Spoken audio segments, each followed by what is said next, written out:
Check.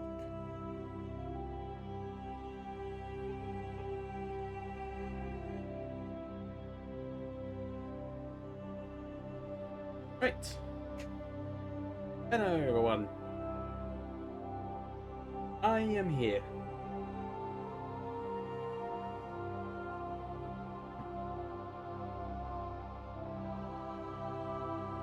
Ready to do some Mass Effect Legend Edition modded. Now, bring up in mind what I'm going to be doing at the end of this. What would the final mission be, so to speak? And I think at the end, after considering doing Pharaohs last time, I should probably do Noveria next. Definitely going to a snowy planet with some shady stuff going on. Well, potentially. Potentially.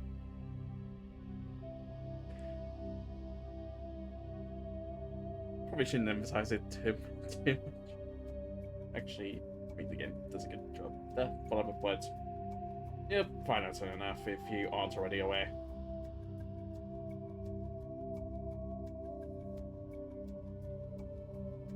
I probably should pause this. Cover the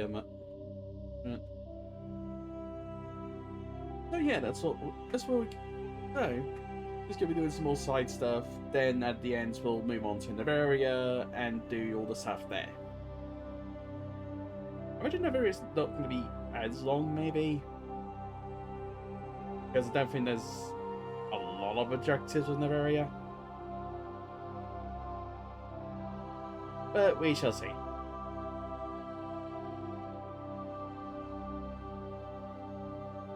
So let's go on with it.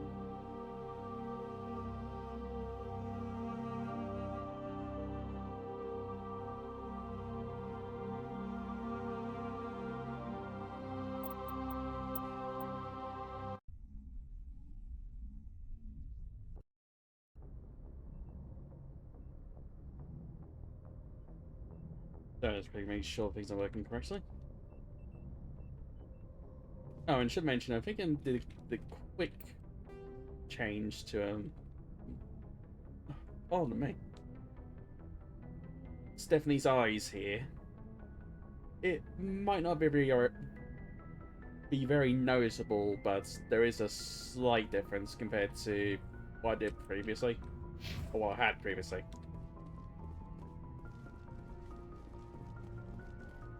I'm kind of hoping the eyes will glow a bit more, but I think unfortunately with Mass Effect 1 at least, doing glow, or think with Mass Effect games in general, doing glowing eyes is a bit tricky. Especially as kind of to deal with the fact that in some places the glowing eyes just isn't going to be that much glowy in some places, unfortunately. And try to fix that, it's just gonna make them glow way too bright elsewhere. So,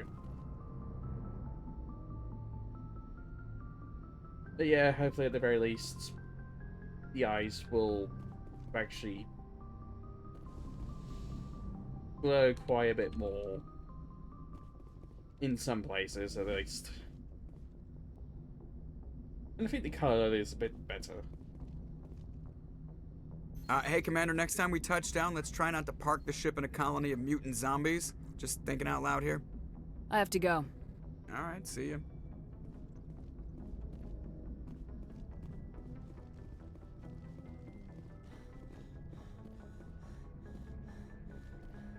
Yes, Commander? Carry on, Presley. Yes, ma'am. Didn't the eyes definitely do glow a bit more than it did before?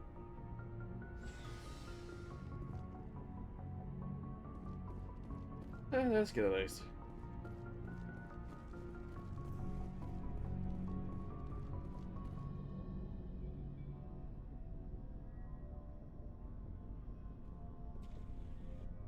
Do you have some time to talk now, Commander?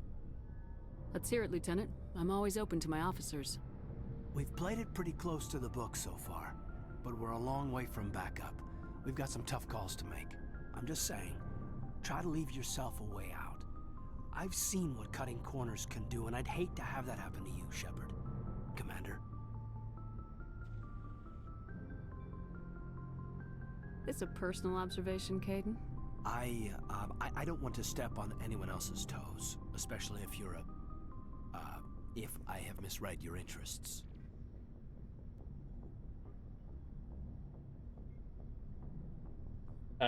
Game. I don't want to give it the Yara or Caden, like, come on. Someone? You're referring to our young Prothean expert.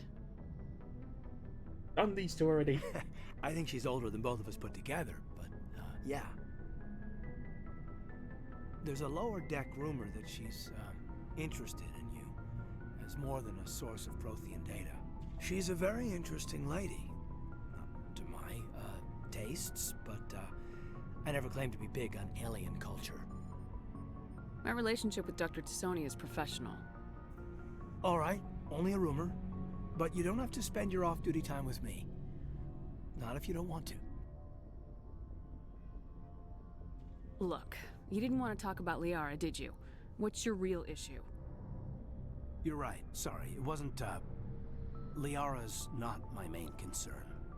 I'm not questioning any decision you've made, Shepard. Let me be clear about that. It's just my experience that once someone lets something slide, it tends to pick up speed.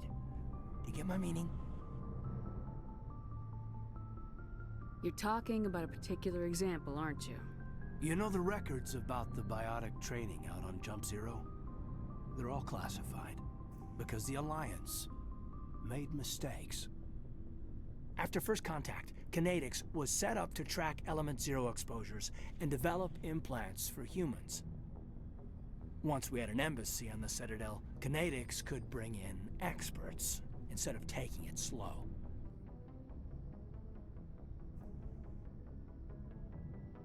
Is there some reason we couldn't learn it on our own? They didn't know where to start. Hell, it took a couple of years to even link biotics and Ezo. Forget trying to get the kids to move stuff.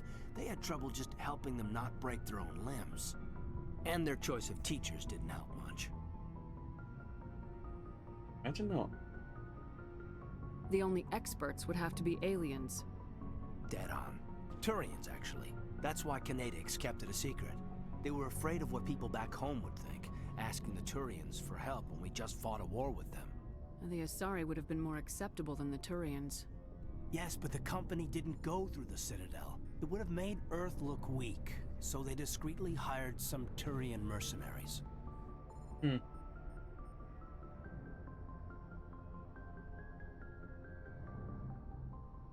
sure Kinetics did what they thought was best.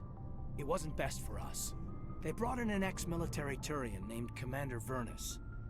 To introduce himself, he liked to say, "I was at the helm of the dreadnought that killed your father." Well, I told him my dad wasn't in the war. He'd retired to Vancouver. My family had an inland home that matured to New Beachfront. Vernus had it in for me after that. He cut corners, pushed hard. I mean, you either came out a Superman or a wreck. A lot of kids snapped. A few died. The point of all of this, I guess, is that when you cut corners, it's not always obvious who pays for it. So why are you telling me this? Are you saying I'm cutting corners somewhere? I'm saying it's probably inevitable that we'll have to, and when that happens, I want to help you. When someone important to you is up on a ledge, you help them. Keep them from mistakes better made by a kid.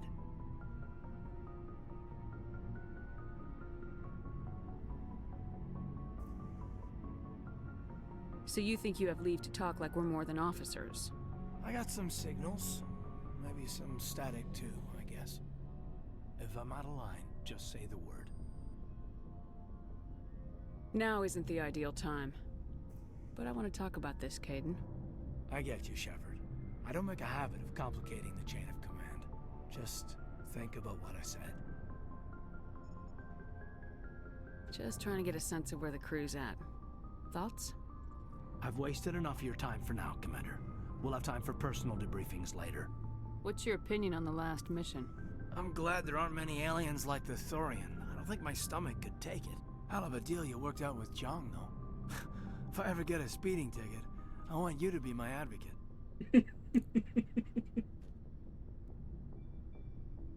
We'll talk later, Caden. I'd like that.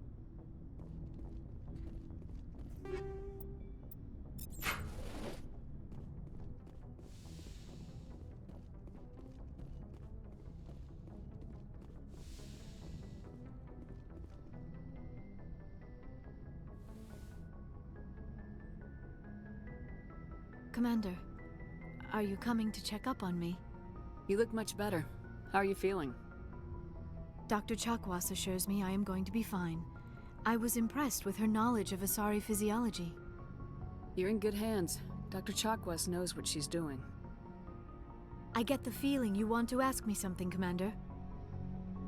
Maybe we could pick up where we left off. You were telling me about your interest in the Protheans.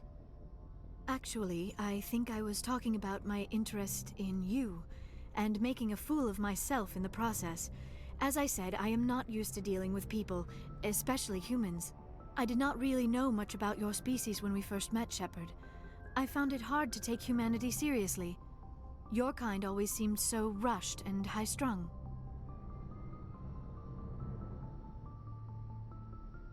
Has your opinion changed at all?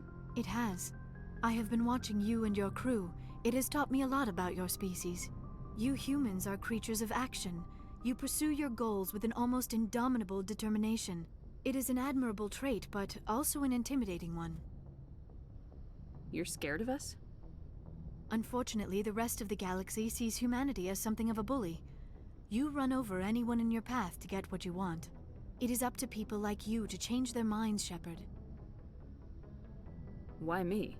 There is a reason the Council chose you to become a Spectre. They saw something special in you. The best of what humanity has to offer. I looked into your history. I know what happened on Akuz. The fact that you survived shows a remarkable strength. They are. Literally everyone brings it up, huh? Freaking everyone.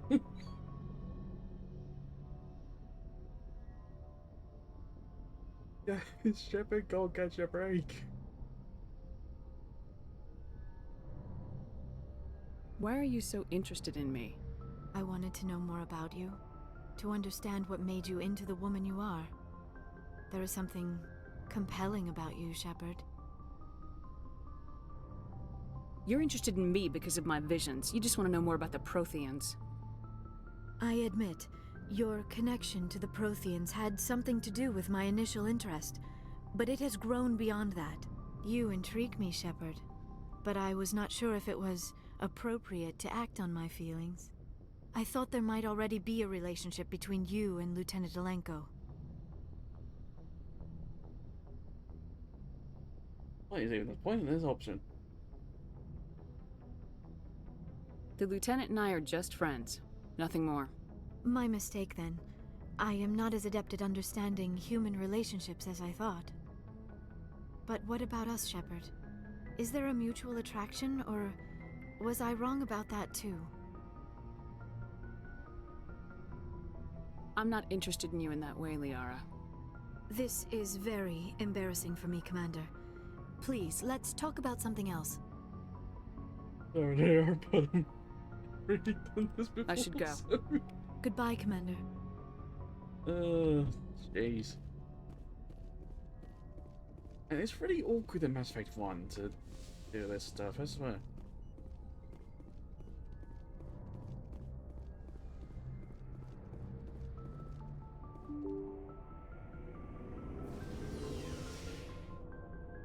I'm trying to indulge them right now. I'm trying to do different options I haven't done yet in this game.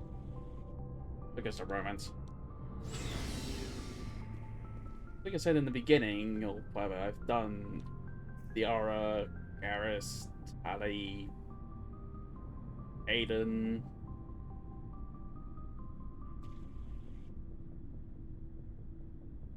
Did I do anyone else? It's the only ones. You know, they're the only ones I've done.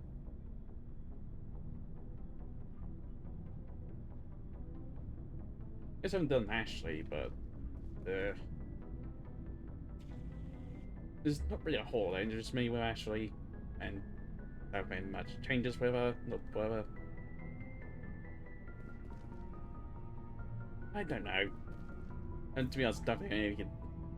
Like I can, but be free.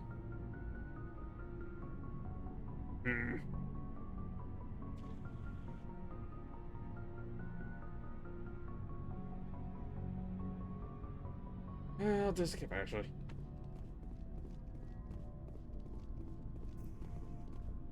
And besides, I might end up just leaving her for dead later. Yeah. Commander, good to see you. You've been with C-Sec a while. Have you seen much action? Well, not as much as you, but yeah, I've seen some interesting things. I bet you have. Anything in particular that stands out? I remember this Solarian geneticist I was sent to investigate. That case was a bit disturbing. What happened? Why were you investigating him? I was tasked with tracking black market trade on the Citadel. Most of it harmless, nothing I needed to pursue. But during the course of my investigation, I noticed an increase in the trade of body parts, organs mostly. We usually get a few of those, but not the numbers I was seeing. We weren't sure if there was a new black market lab or if some freak was harvesting organs from citizens. You've seen this before on the Citadel? Every so often, some lab sells unwanted parts through the black market, but they're not as bad as the cycles. I remember this one Elcor diplomat we caught in my first year on the job. He was hacking people up and selling their organs, had the station in a bit of a panic. But this case wasn't that clear-cut. Turns out there was more going on than we first realized. So how did you figure out what was happening? First, we got a hold of a sample and ran DNA tests. The weird thing was, the match led us to a Turian who was still alive and was very convinced he'd never lost his liver. After a bit of digging, I discovered this Turian worked briefly for Dr. Salion, the geneticist.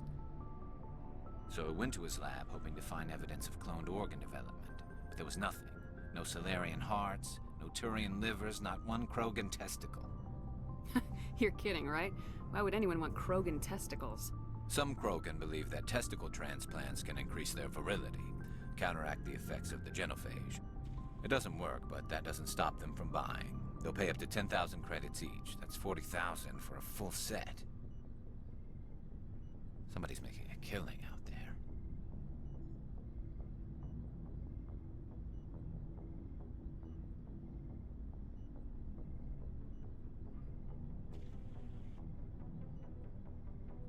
Maybe anyone figured out what that meant when he said within 40,000. Well, they sort of found out about Krogans having a what?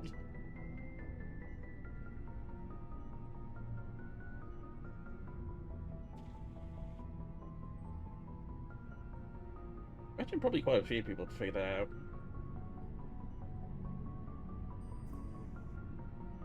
Others would be like, wait, 40,000?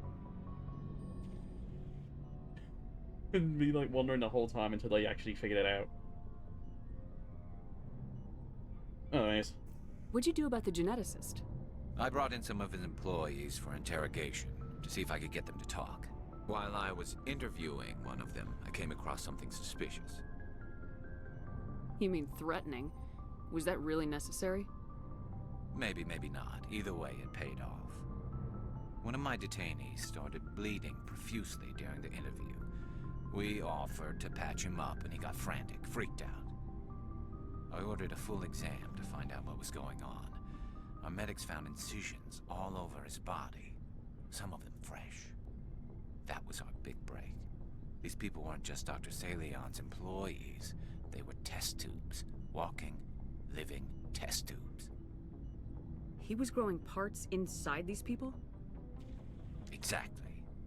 He cloned their organs right inside their own bodies. Then he harvested them and sold them off. Most of the victims were poor. He'd pay them each a small percentage of the sales, but only if the organs were good. Sometimes an organ wouldn't grow properly, so he'd just leave it in them. Most of them were a mess. But but only on the inside, hidden so nobody could see it. I hope he got what he deserved. That's the worst part. We never caught him. Why not? What the hell happened? He ran, blew his lab, grabbed some of his employees, and headed for the nearest space dock. By the time I found out, his ship was already leaving. He threatened to kill his hostages if we tried to stop him. But you went after him anyway, right? I ordered Citadel Defense to shoot him down, but CSEC headquarters countermanded my order. They were worried about the hostages, worried about civilian casualties if the ship was destroyed so close to the Citadel. I told them those hostages were dead anyway. He just used them to make more organs. But they wouldn't listen.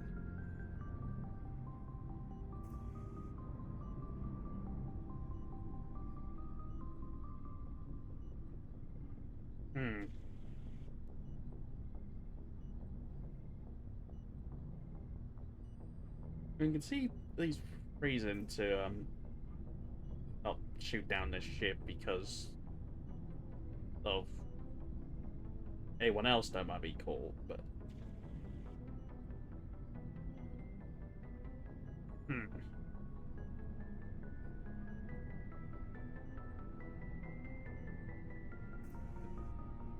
is also a bit. It's not worth the risk. You pursue the vessel and disable it. That's the best choice. They sent the military after him, but he got away just the same. Yes, they did. I went to Palin and told him what I thought of him and his policies. He said if I didn't like it, I could quit. Well, I almost did. All they had to do was disable that ship, stop him from running. Maybe the hostages die, maybe they don't, but at least we stopped the bastard responsible for it all.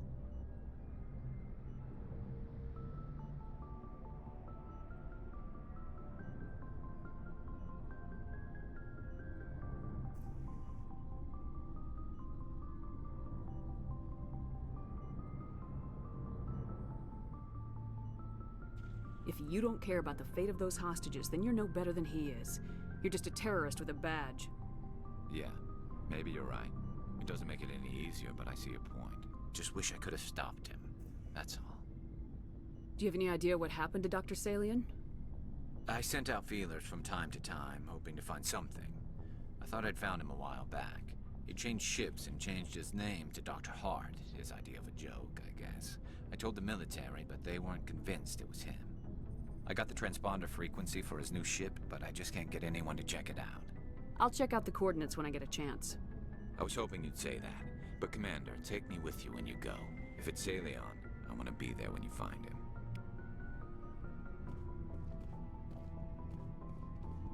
Looking for supplies? Let's see what You bet, Commander.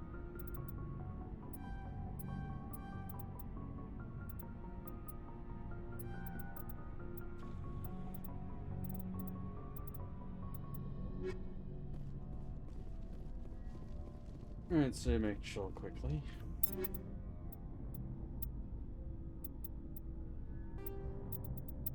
So yeah, I need to quickly order all this stuff. There we go. Yeah, I think Tally's fully armed already. Just got Rex left, I think. What do you want, Shepard? Why did you become a mercenary? Lots of reasons. Such as? Such as, I needed to get out of our system. I needed to eat. I needed to survive.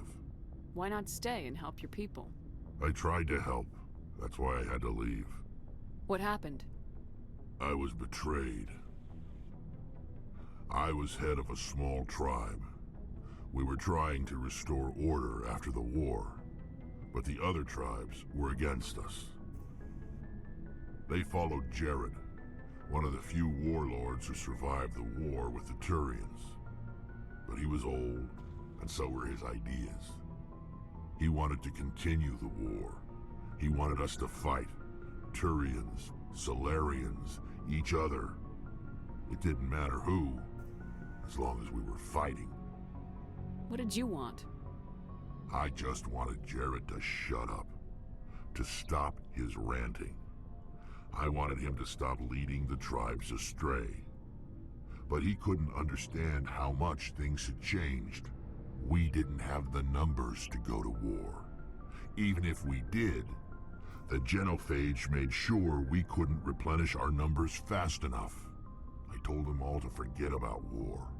We needed to focus on breeding, at least for one generation. And for a while, we were getting through. Some of the tribes started coming around. I take it the warlord didn't appreciate that. No, he didn't. He arranged a crush with the tribes, a meeting on neutral ground. He wanted to talk. We met at the Hollows, near the graves of our ancestors. The skulls of our dead laid bare to remind us where we come from and where we all go. It's as sacred as any Krogan place can be. Violence is forbidden. Sounds like a trap to me. You must have suspected as much. I did. But when your father invites you to a crush, well, there are some laws that even we hold sacred. Jared was your father? He was, until that day. We talked, but we didn't get anywhere. When it was clear that I wouldn't join him, he gave the signal. His men leapt from the graves of our ancestors like Krogan undead. The few that were loyal to me died quickly. I escaped with my life, but not before I sank my dagger deep into my father's chest. That is why I left, and that's why I'll never go back. You must have family other than your father. Don't you miss them? You trying to make me cry, Shepard? I've got some unfinished business with my family, but that's all. What kind of business? Before I left, I made an oath to my father's father. I swore to recover my family's battle armor. It was taken from him after the uprising. What's so important about this armor? It's a relic. Useless, really. But it was worn by 5 generations of my family before the war. It's rightfully mine. Originally, it was taken by the Turian military. We weren't allowed armor or weapons after the war. Now, it's in the hands of Ton Actus, a Turian scum who collects relics from the war. He's made millions selling Krogan artifacts that were stolen from my people. He's got several bases where he stores his goods, all fortified and guarded. I just don't know which base has my family's armor. Just tell me where to start looking. I'll upload the data to your nav system. But Commander, I want to be there when you find him. So long, Rex. Shepard. Right.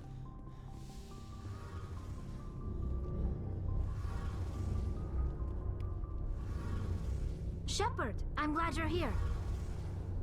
Good to see you smiling again, so to speak.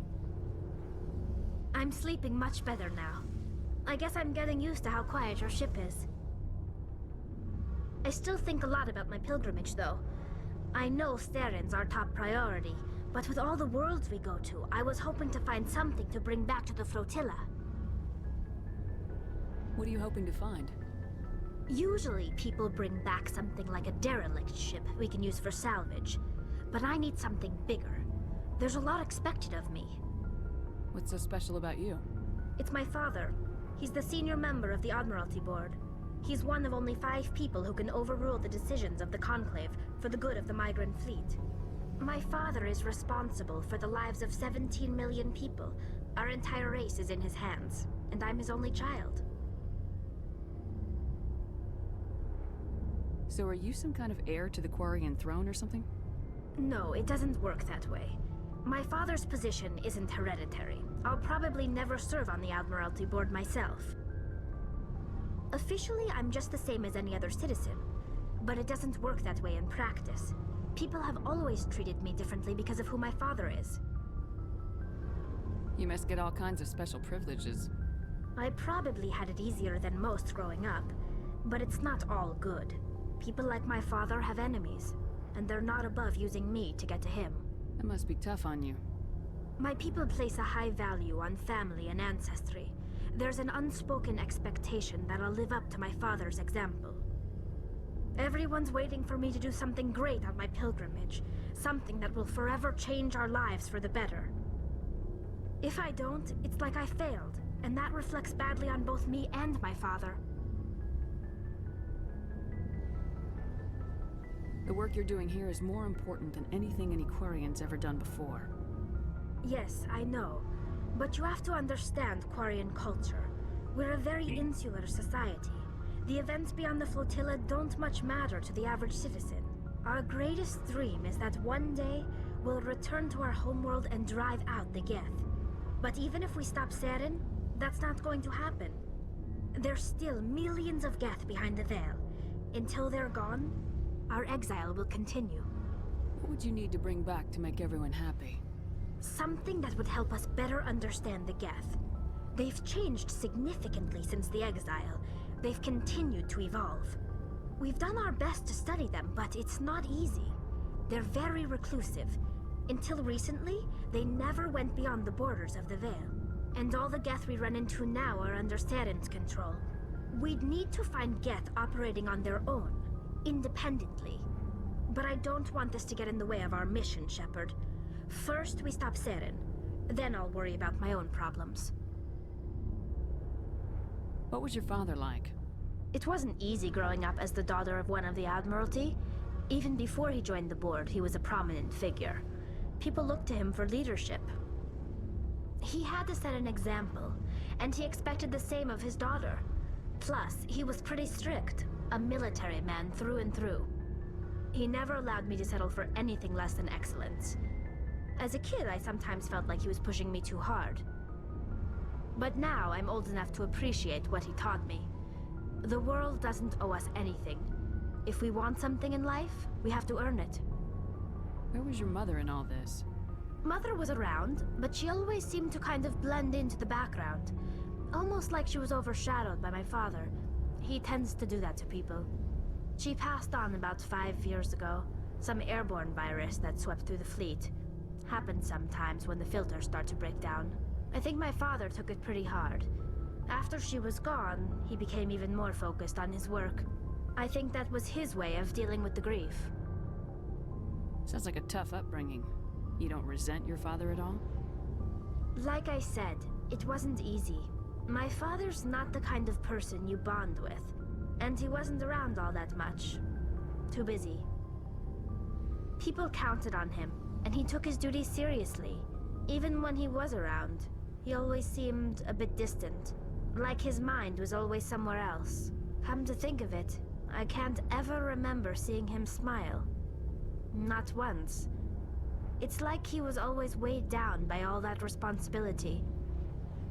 I mean, I know he cares about me, but he never really showed it, not in the usual way. I guess the best thing I can say about my father is that I respect him. I want to talk about something else. Like what? I should go. See you later.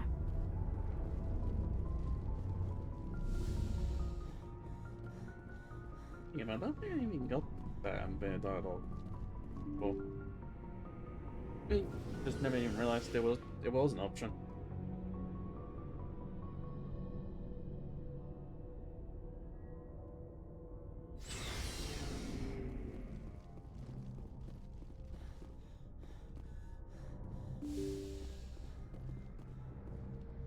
Oh, crap, forgot about Ashley. Right down right quick.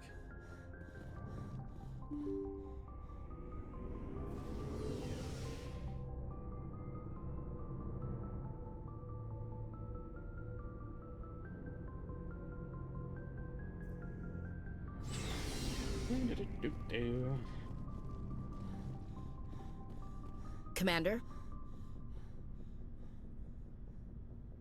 What's your opinion of the last mission? A little spooky how you handle that young guy. Didn't figure you'd know how to speak corporate. All you need to do is show them how getting what you want gets them what they want. You make it sound easy. Frankly, I just wanted to put a few rounds in him and leave. Understandable.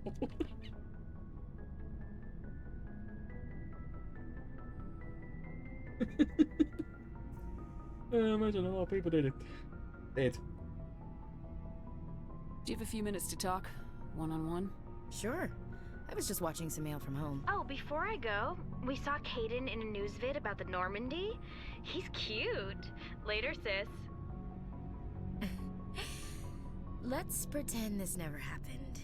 Are you interested in the lieutenant, Chief? No, ma'am. And anyway, Scuttlebutt says he's already sweet on someone. What's up? You didn't come by to eavesdrop on family mail. Your family seems to be important to you. Yeah, we've always been close. Me and my sisters especially. With Dad on duty so much, I had to help Mom raise them. Did your father serve with the fleet?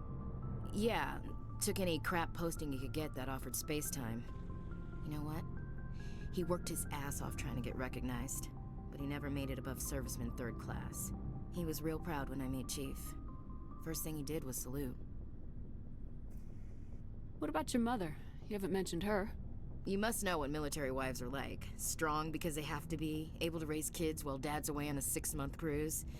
She has a degree in planetary geology. She and Dad both wanted to see new worlds. She gave up her career to raise us, though. You have more than one sister? Sounds like a big family. Yeah, I'm the oldest, then Abby, then Lynn. Sarah's the youngest. She's still in high school. With 4 girls, Dad used to say he felt more outnumbered at home than on maneuvers.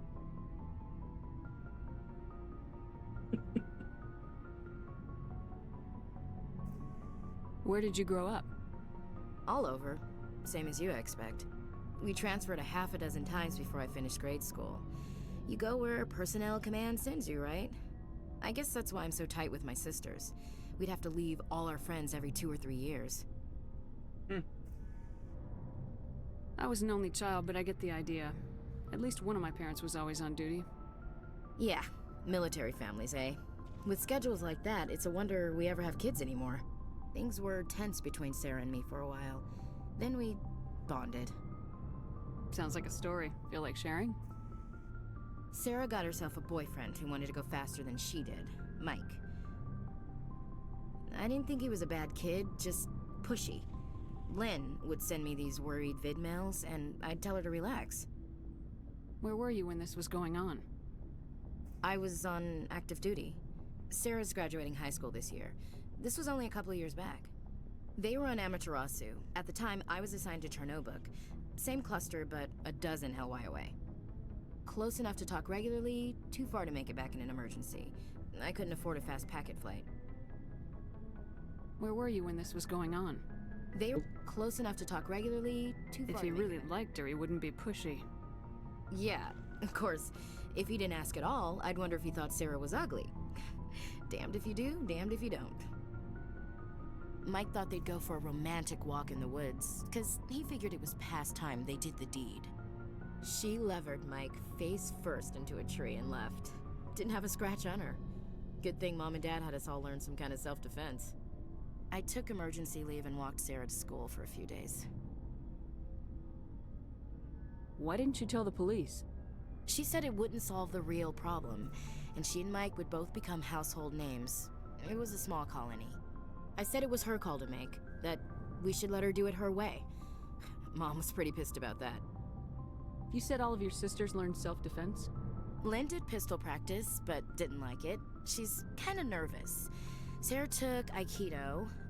Abby decided to learn the sword. She always was a little weird. Likes big skirts and tops you have to tie her into. They do great things to her figure, though. So, what did you learn? One of Dad's friends taught me Marine hand to hand.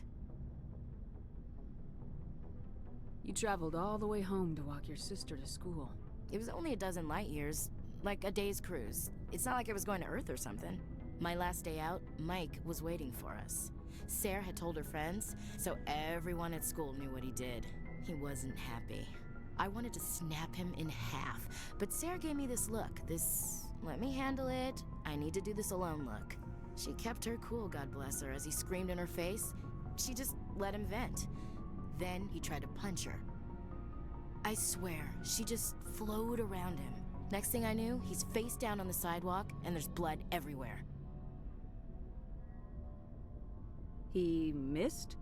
When he swung, she wasn't there anymore, and he fell.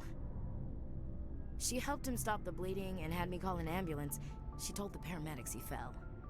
Before they took him to the hospital, Mike touched Sarah's arm. I thought he was gonna end up on the ground again. But he hung his head, whispered, "I'm sorry," and started crying. And she hugged him. The Williams women are a decisive bunch, Commander. We do things when we're ready. Not before, not after.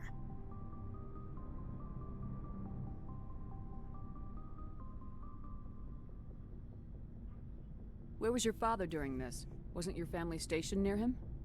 Dad always wanted to serve in space, but he wanted us to have real ground under our feet. He'd say, space is beautiful, but you can't raise a family there. I cannot rest from travel. I will drink life to the lees. All times I've enjoyed greatly, have suffered greatly, both with those that loved me and alone. For always roaming with a hungry heart, much have I seen and known, cities of men and manners, climates, councils, governments. I never thought I'd hear you reciting poetry. Just because I can drill you between the eyes at 100 meters doesn't mean I can't like sensitive stuff. Just don't spread it around. Ulysses was my dad's favorite poem. Every time he shipped out, he recorded me reading it. He had a dozen versions when he retired. Does he still like it? I sure hope so. I read it to his grave every time I go home. Dad passed on a few years back. He's probably still watching, though.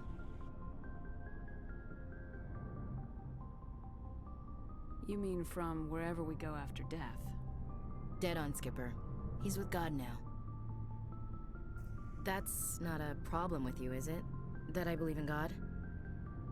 You know that old saw, there's never an atheist in a foxhole?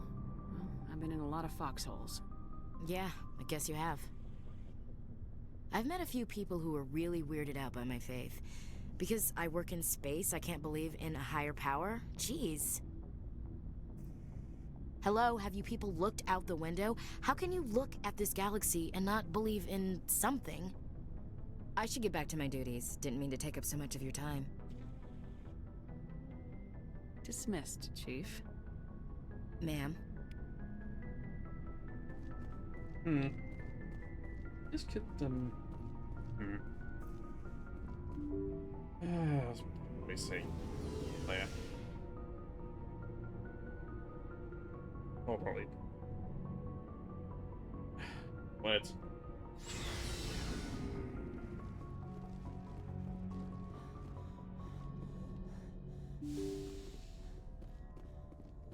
This probably should see what goes on actually after Mass Effect 1, because I don't think we really saw that.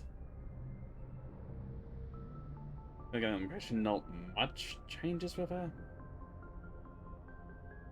There's a similar story to Kaden, it's just some things just aren't there, whatever. I don't know.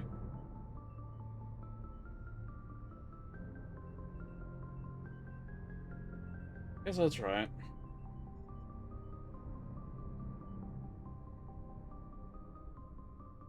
Good timing, Commander. We got a transmission coming in from the Citadel. Top priority clearance. Is it the ambassador? It's not his signature. I think it's from the Council. I'll patch it through to the comm room.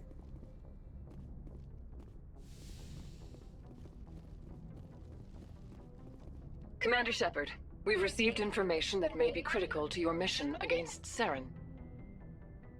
What kind of information? We've received an urgent message from one of our infiltration regiments in the Traverse.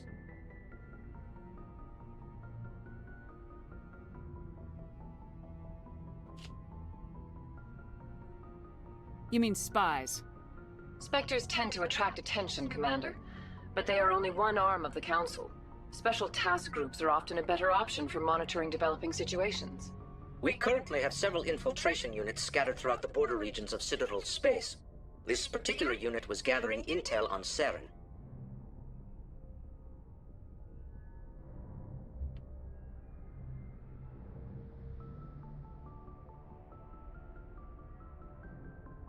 What did they find?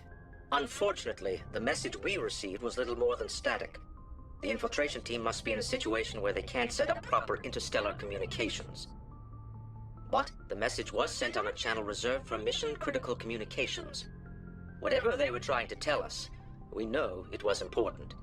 Considering your interest in Saren, we thought you might want to investigate this. Find out what happened to our team. The signal originated from the planet Vermeer. I'll look into it.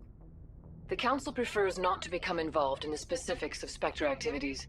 We only want you to be aware of all your options, including Vermeer. Good luck, Commander Shepard. We will keep you advised if we learn anything else. Yeah, it just got cold. Honestly, I probably should have mentioned that I might end up getting interrupted during this.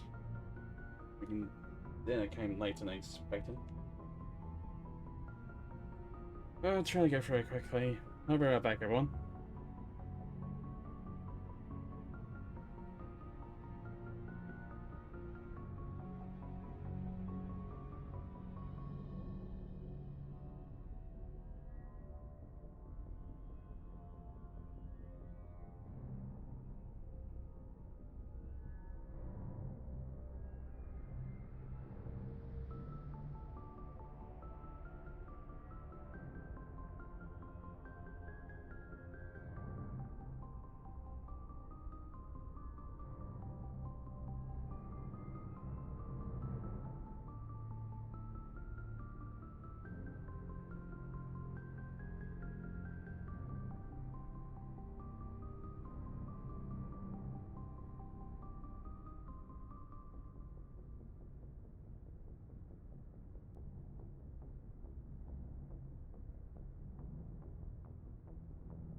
I'm back. Sorry about that. Oh, pardon me.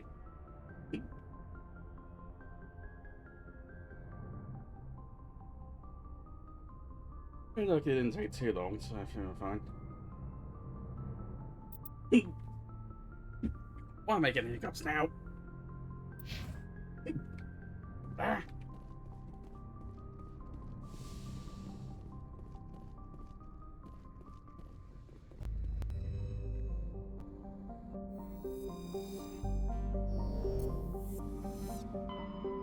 Right.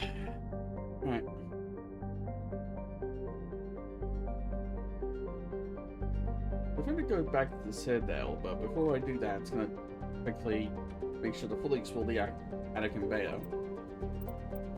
Because I haven't done that yet. So I might as well do it now.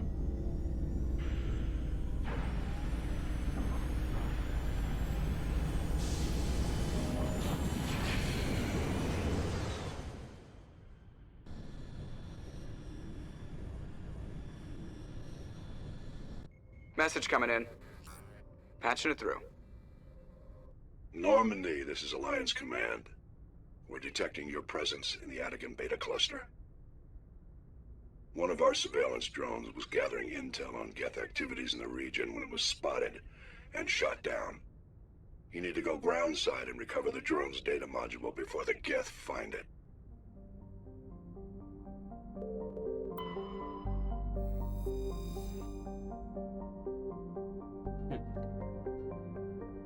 Saffron is a small rock planet with a thin atmosphere of carbon dioxide and hydrogen sulfide. That is scorching hot and many composed of sulfur with deposits of boron.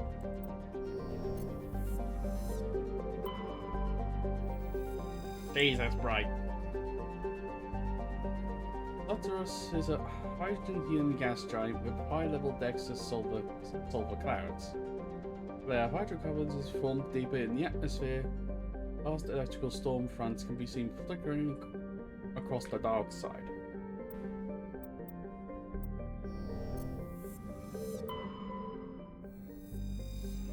Oh, that's fine, I'll be going to.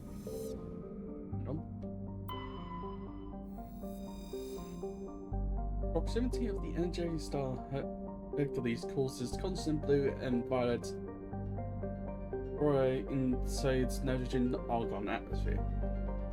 During periods of increased solar flares, the aura are bright enough to be red on the surface and can be seen with off-the-shelf optics from a distance of several AU. Its scorching hot surface is mainly composed of magnesium with deposits of iron. Surprising variety of simple carbon-based life flourishes in a complex network of cave systems that wind through the crust, protected from Pegasus' heat and radiation.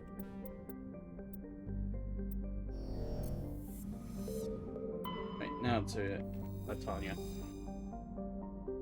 Latanya appears to be a world eminently suited for colonization. Sadly, appearances are deceiving.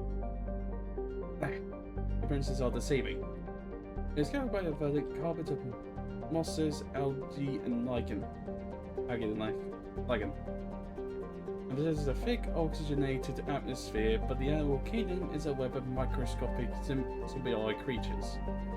These are impossible to filter from the air and necessary for the native life to thrive.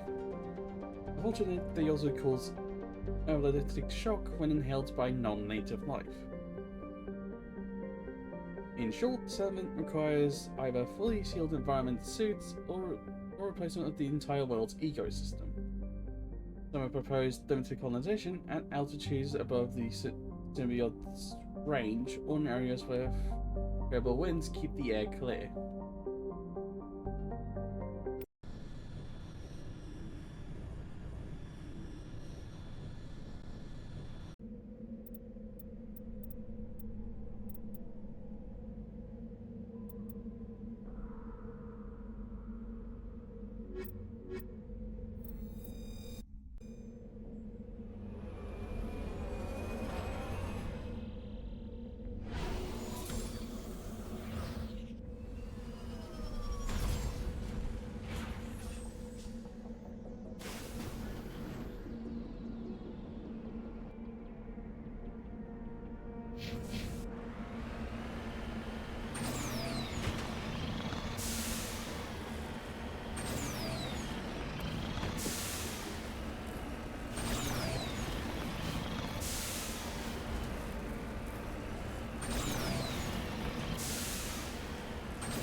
Hey, flippy.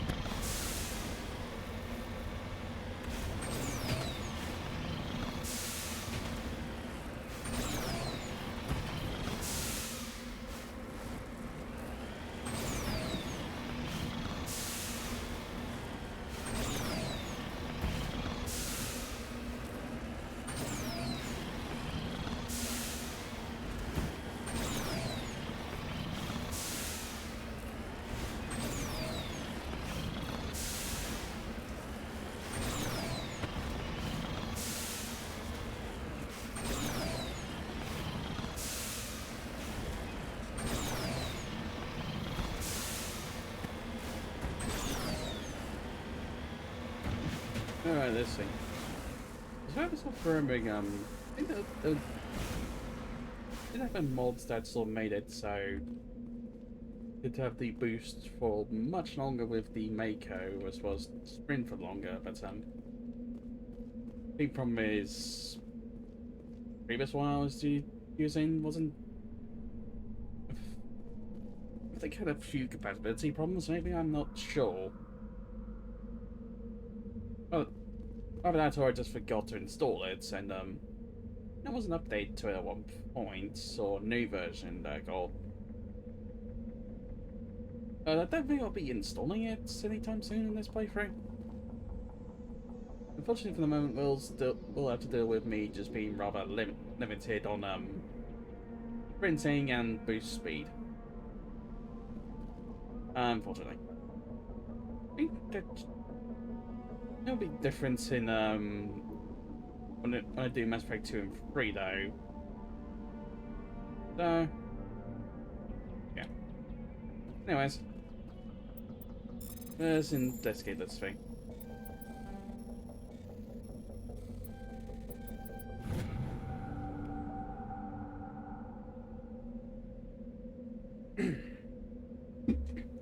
Examining the strange Prothean artifact reveals a small, irregular spot on the underside. From that strange trinket you received from the Asari consort on the Citadel, you pull it out and place it into the slot. All explodes in a brilliant flash of white light, momentarily blinding and disorienting you. Though your senses return as you wake from a deep sleep. You're alone in the forest, though you're not far from the caves you share with the others of your tribe. There's a small pain and a lump There's a pain and a small lump at the back of your skull, as if a chip of flint has been forced under the surface of the skin. Leaning on your bone-tipped spear for support, you rise to your feet. And draws your attention upwards where a strange creature hovers high above you. It is unlike the birds you hunt by the lake's edge. It has no head and no wings, yet somehow it flies. It is a beast of shining silver, hanging motionless in the sky like a cloud. You sense it is watching you, studying you. Made in a hurry fist, you shake your spear at it in anger, and the creature rises up quickly and disappears from view. As if I grunt, you make your way back to your caves and then the rest of the tribe. You fall into the familiar patterns of life, the hunt for food, the struggle to claim and keep a mate, battles against other tribes that will claim your territory. Days roll into nights and back into days. Each time you rise from sleep, there is the sensation that you are not alone. Some other is with you, sharing all that you see, hear, and feel. At these times, your hand goes to the strange lamp at the back of your skull, and you remember the silver creature in the sky. The air grows colder, winter falls. You must range farther for food, touching the furs tied against you to wall off the chill. It is on one of these long hunts that the strange bird returns. You hear it before you see it. Its call is a differing roar as it descends from above, sweeping down on you. A single great eye opens on the underbelly, a glowing red orb. You try to run, but a finger of red light extends from the eye and engulfs you, and all goes black again. Breaking an instant later to find yourself on Atanya lying on your back. Broken artifact limit both you and Namish and your companions standing over you. They help you to your feet puzzled. There was a flash of light and you just sort of toppled over. One explains. Are you okay, Shepard? The other asks. You don't answer right away, wondering at the implications of what you have seen. The memories of a crow Magnon hunter captured by an implanted Prothean Dea recorder. How long did they study the primitive humans, serving them and analysing the results at their base on Mars? And what, if anything, did they learn from it? I'm fine. I don't reply. As in, this is a mystery you'll probably never solve. Forget about it. Right then.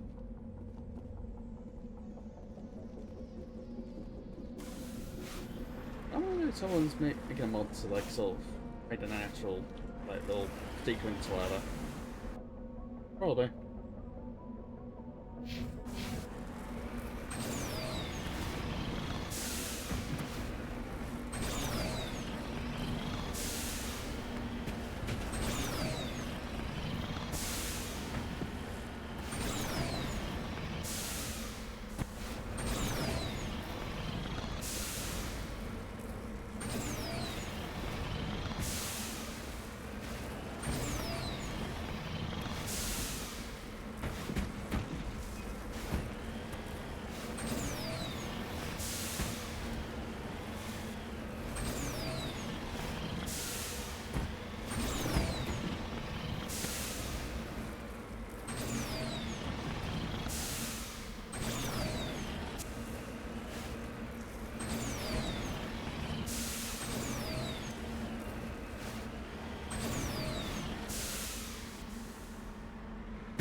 Yeah, I didn't quite meant for that to happen, jeez.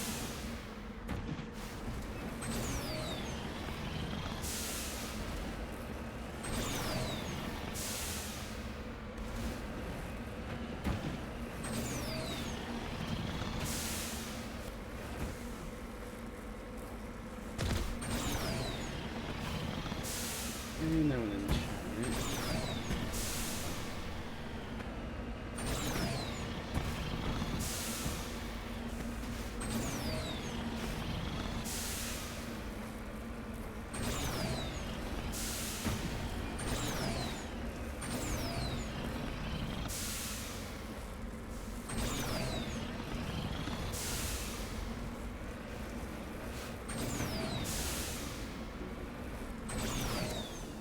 Oh, for pig's sake.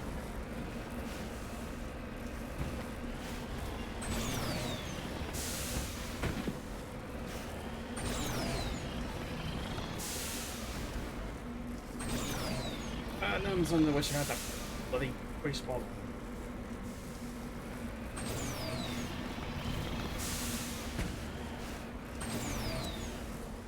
When I get to those one bloody node, it is really.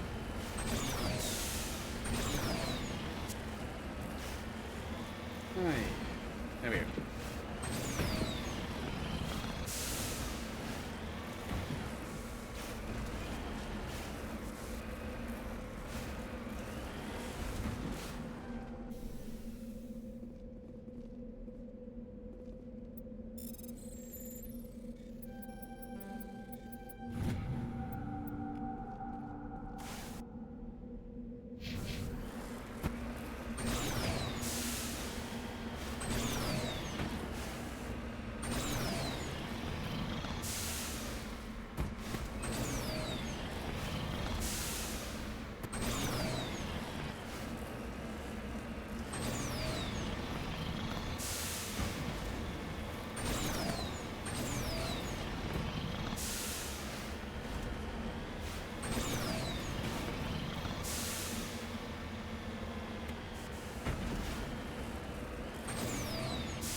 might as well on, eh? This is the surveillance drone. But where's the data module? Monkey-like creatures instead made up the dare model. This will not be easy. Is that another?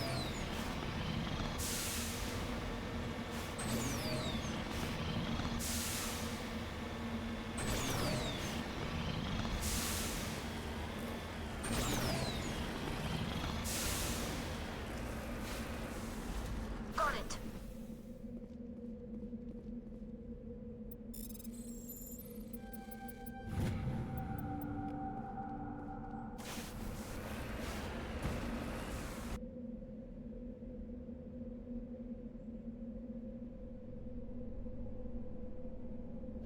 Engine debris.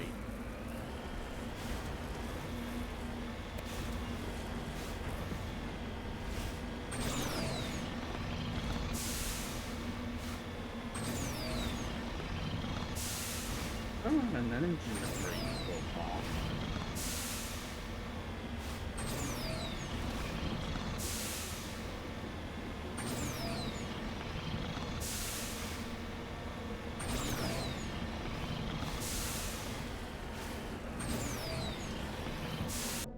Oh wait, that was the... right. That was the debris. I'm stupid.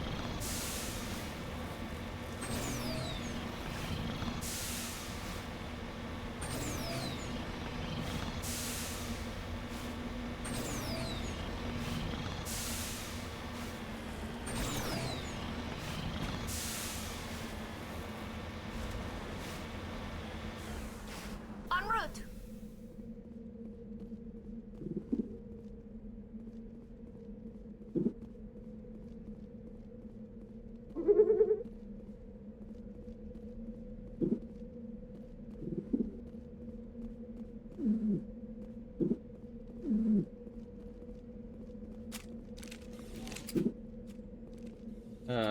Why? That's the last of them.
I guess try searching all of them.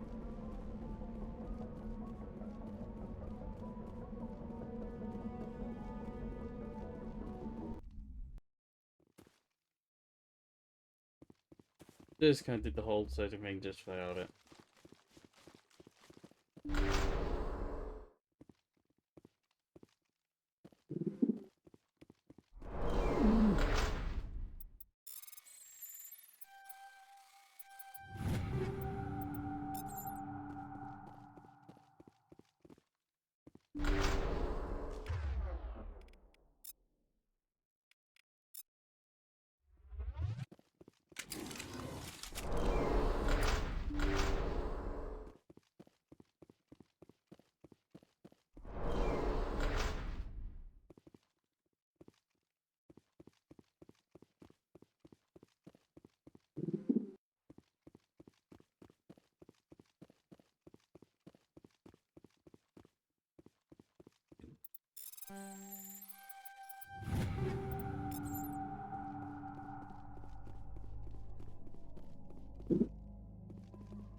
I guess maybe this direction?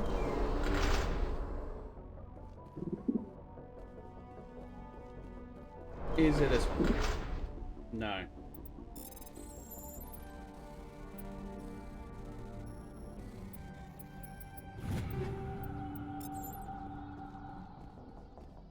I know the monkey with it is going to be, but I don't know which one it is in it.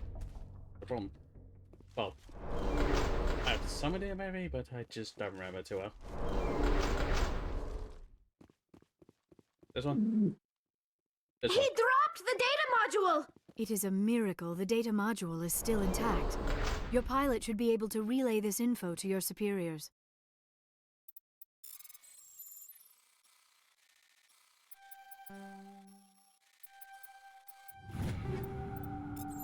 Right, there we go.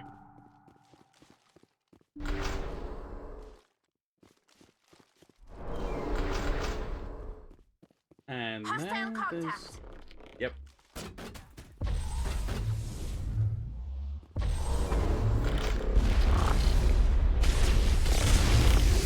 Java's online.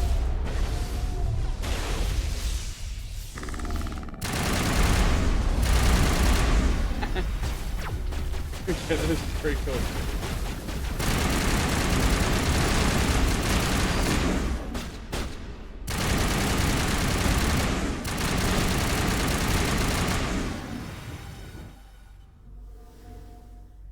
Perimeter secured. Right.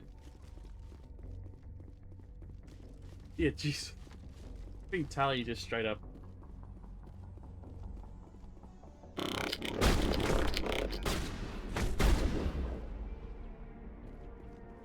I was gonna say, Big Tally just showed up half one of them. And Joe just went straight for that one instead. That's brilliant.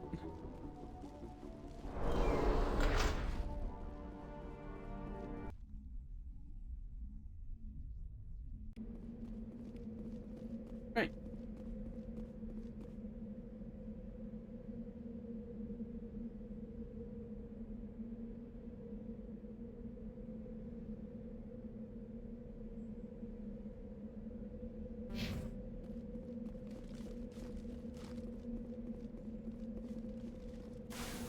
And to leave. There's probably secrets on this planet as well, but I'm just not gonna bother with it.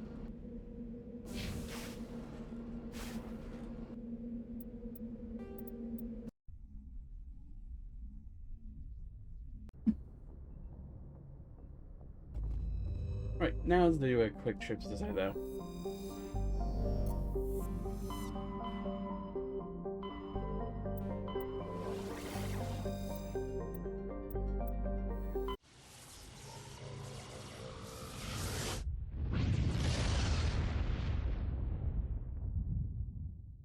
Into done.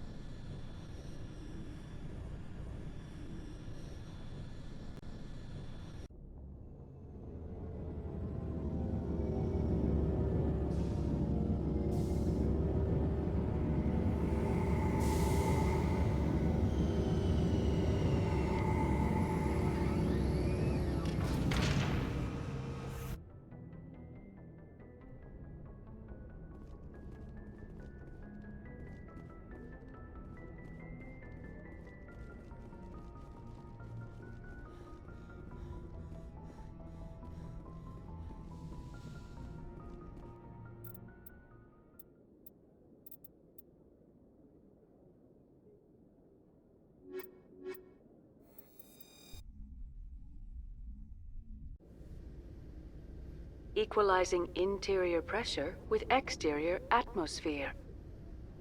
Logged. The commanding officer is ashore. Exo Presley has the deck.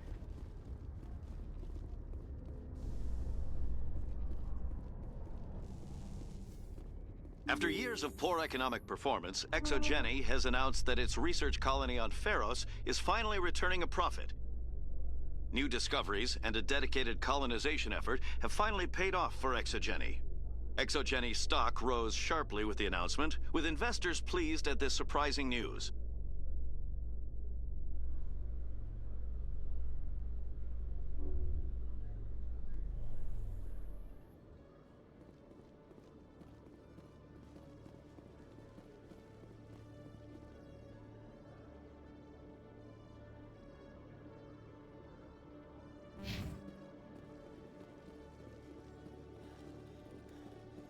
Hello, Commander. Show me what you got. I'll open the rare stocks for you, Commander. Enjoy.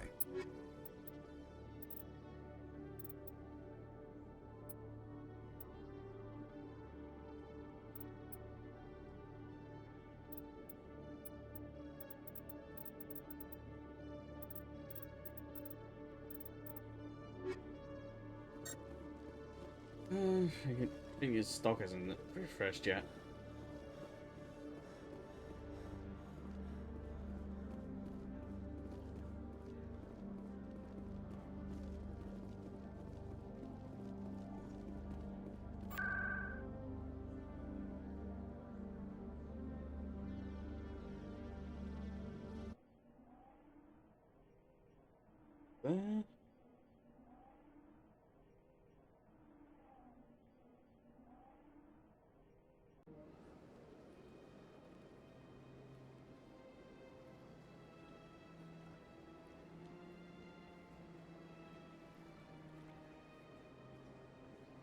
Alright, Asana, Charles, Sarah, Elias Keeler, and Aveza Udea, so that. I'll turn to them in a moment.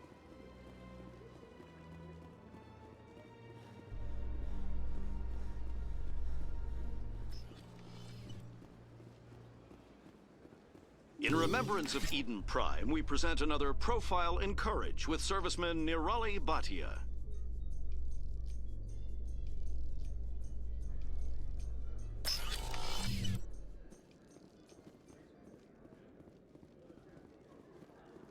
What do you say we head down to Cora's den after shift? Sounds good. Some of the others are going for Novio's farewell thing. Damn, I forgot that was today. Where's he going again? Noveria. Apparently, they've got a huge demand for corporate security. Noveria? Isn't that the frozen planet? Yeah, I wouldn't go, but I guess the pay's pretty good. Huh. Hey, back again, huh? I don't suppose you got any credits to spare. I heard you were at Mindoir. I wanted to talk about what you saw. Why? You think you got something profound to say about it? People tied like prize hogs, locked in cages, clawing and screaming as they're loaded into cargo pods. And we couldn't reach them. The Batarian defenses had us pinned. Dozens died trying to advance. All we could do was watch as they hauled people away. I've been looking for 13 years for something to make that sight go away. What have you got, huh? I'm not gonna give you money to drink yourself to death. You need to stop this. If you don't have a better option, just give me 20 credits. A good bottle of whiskey. Enough to stop the dreams. My mother said to go to the Veterans Affairs office. You're not the only one who's seen that brand of hell. They can help. The VAO? God. All right. If she wants me to go talk to someone, fine, I'll do it. For her. She always stuck up for me. She always was naive. All the VAO does is pump you full of chemicals. If she wants to talk, tell her she can reach me through the Citadel VAO. Right then.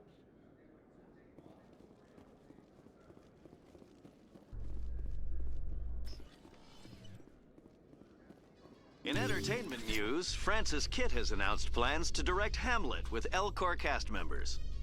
The production will open dramatic theater to the L-Corps with a Hamlet who uses L-Corps body language and pheromones. Kitt claims that he's also excited by giving a human audience the chance to judge Hamlet by his deeds and not his emotions.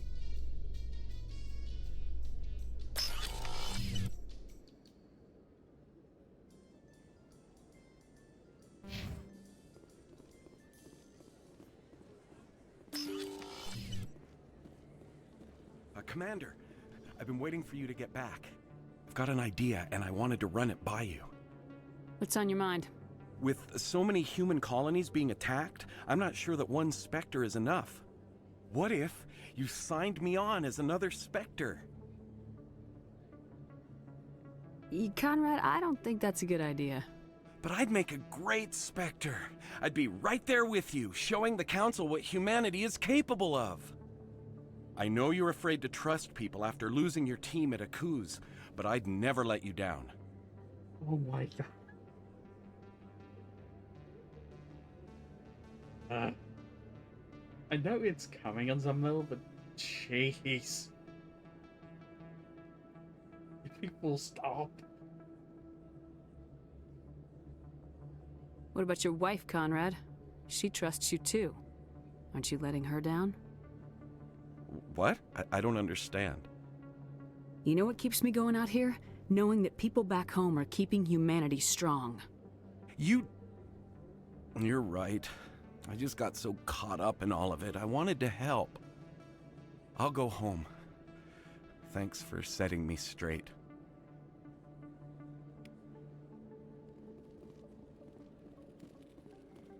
Yeah, setting them straight.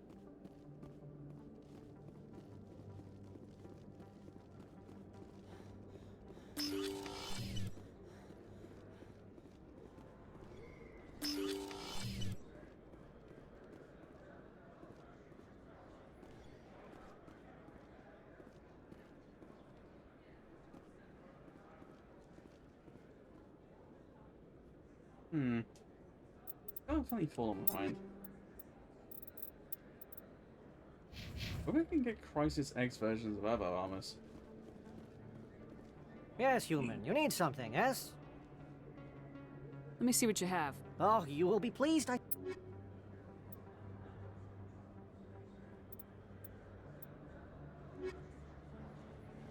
Not seeing anything here.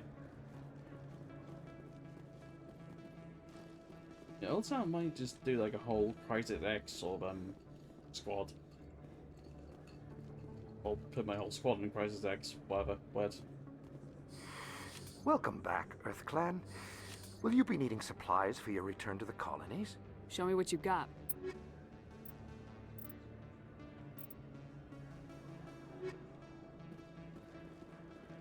Oh, sure. I can return that for you. Thanks. Hasn't worked well since I bought it. Hey, are you refunding his stuff? Here you go. Your account will be credited. You did! You took his return! Look, I'm telling you, I bought this here. Why won't you return it? I can't take it back unless... I know. Unless I have a proof of purchase.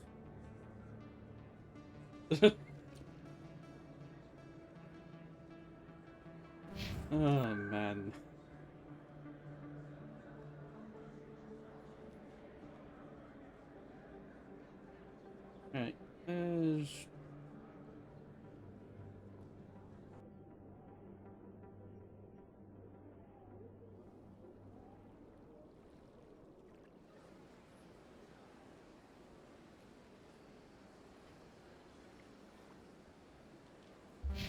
Yep, it's all just here, so. Welcome to the... Excuse me! You're the Spectre, right? That's not. Commander Shepard, it is an honor to speak with you. You obviously wanted to speak to me. I'm Charles Saraceno of the Terra Firma Party. With Armistice Day coming soon, we're making our voices heard by the alien appeasers on the Presidium. Can I count on your support in the next election? You're marking the end of the First Contact War with a protest. As we have every year for the last 26 years. The war taught humanity a lesson that some would forget. If we don't stand up for ourselves, no one else will. I thought the lesson of the First Contact War was that there's other life in the galaxy and they have opinions too. Perhaps so, Commander. But if aliens feel free to express their opinions at gunpoint, why shouldn't we? What happened at the mass relay was a misunderstanding. If you saw a child about to touch a gun, wouldn't you stop them? I'd pull them away, yes. I wouldn't shoot them dead. I mean, that was a bit of an extreme reaction, but still. What are you running for? I'm seeking one of the 5 spacer seats in Parliament. They have certain Baroque conditions for a citizen to be able to vote for them. You have to spend more than 6 months a year in space, but you can't have stayed in any one settled system for more than a month. You do spend most of your time in space, Commander. I don't know Terra Firma's platform. What do you stand for? Our core value is that Earth must stand firm against alien influences. Politically, culturally, and in the worst case, militarily. That is not unreasonable, but some of the things these people are saying sound a bit bigoted. Excuse me, I don't believe human politics are any of your business. What the Alliance does affects everyone around it. We live in this galaxy, Mr. Saraceno. We can't pretend that what we do affects no one else. No, of course not. My apologies. I only meant to point out that other species have no right to interfere in Alliance politics. Sorry, I believe we need to work peacefully with other races. We've heard that before in human history. Well-meaning naivete leads to declarations of peace in our time. We can't allow anything like Shan-Shi to happen again. I don't suppose I could convince you to issue a public statement of support for my candidacy. The support of the first human Spectre would be invaluable. The occupation of Shan-Shi couldn't happen again. We weren't even sure there were aliens to garrison against back then. It's still a powerful symbol, Commander. Shan-Shi is the only human territory ever occupied by an alien species. You have the right to your opinion, Mr. Saraceno, but with all due respect, I disagree with it. I understand. I'm glad you support the democratic process, at least. Thank you for your time, Commander. Remember Terra Firma on Election Day, because Terra Firma remembers you. Earth first! No blood for aliens! Soldier, I've got a major situation, and I need help from somebody with humanity's interests at heart. It's Commander, actually. What do you want? Of course, right to business. That's why humanity has the best damn fleet in the galaxy. My name is Elias Keeler. I'm an Alliance negotiator. We've got a big session coming up with the Solarians. You wouldn't believe what's riding on this. I'm fighting for humanity on this one, just like you are. I understand. It's important. So what do you need? Well, in order to do my best for humanity, I need the best resources on the market. There's a mental stimulant that increases alertness and cognitive function. It's legal, but restricted. I've purchased the monthly limit, and I need more from the medbay. What exactly is this stimulant? Oh, I don't know the medical terms, but it increases mental capacity, short-term recall, that sort of thing. It helps me stay focused, and it keeps me sharp. Nothing gets by me when I'm on it. If you know the monthly limits, why'd you go over them? The negotiations were supposed to be last week, but the Solarians stalled it, probably deliberately. If I don't get the stimulant, I'll be a wreck. My assistant will take over, and that would be a disaster. You should put some trust in your assistant. Didn't you train him? My assistant wants to bend over backwards for the Citadel races. He wants to show them we're reasonable. No race will respect us until we show them who's in charge. That's what it took with the Turians. Forget my assistant. Why is this deal so important? The Solarians want to set up long-term trade agreements. There are billions of credits at stake. If I don't get the drug, my assistant will take over and mess up the whole deal. It would be a disaster. You should put some...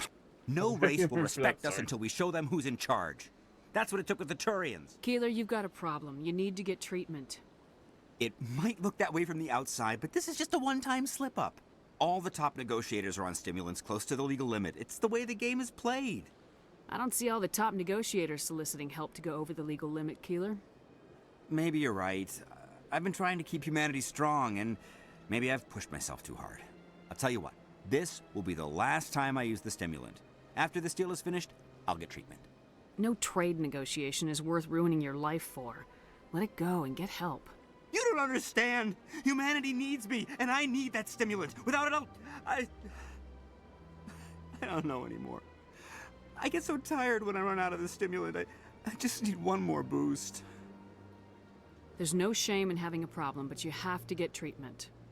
You're right. I'll go tell my assistant. I shouldn't be working like this. I'll get help. I'm just sorry it came to this.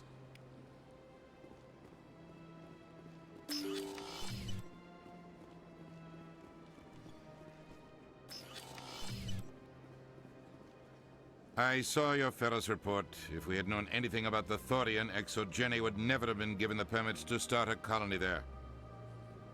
Thank God the colony survived. We can't afford to have too many failures out in the Traverse. It's one of our major expansion regions.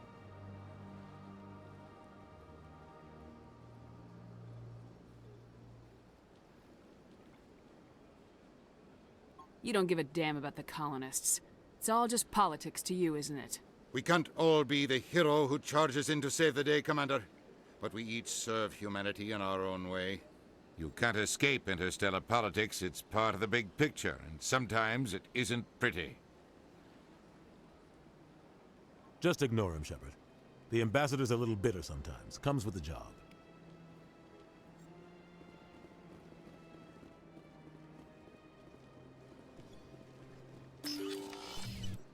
Right.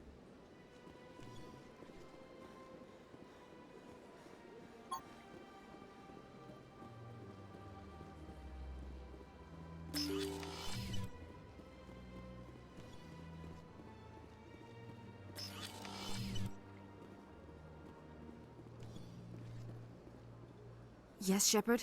Did you find my... Oh, they skipped a bit. Dahlia's dead, and I know she was blackmailing you. So the truth comes out. I hope you're not angry. Surely you can understand why I lied to you. If people found out my sister was a criminal, I'd be considered a security risk. They'd revoke my clearance, or place me on administrative leave until she was apprehended.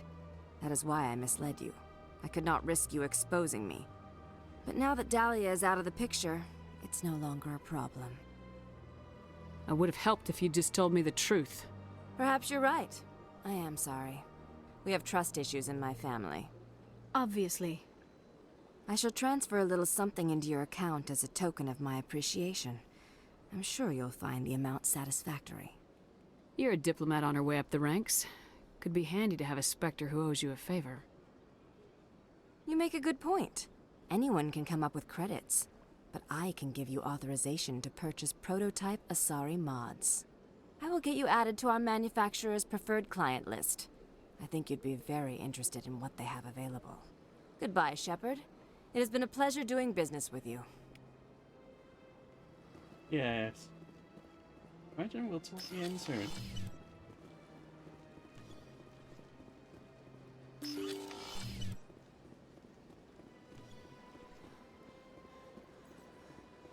Or at least later. Okay. Making the clean just made things very obvious when doing that. And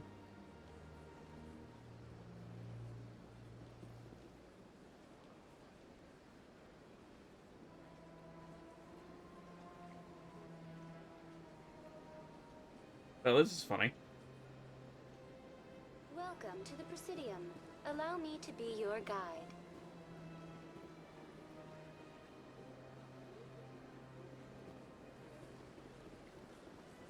Get in. Is there anything else? No, I don't think so.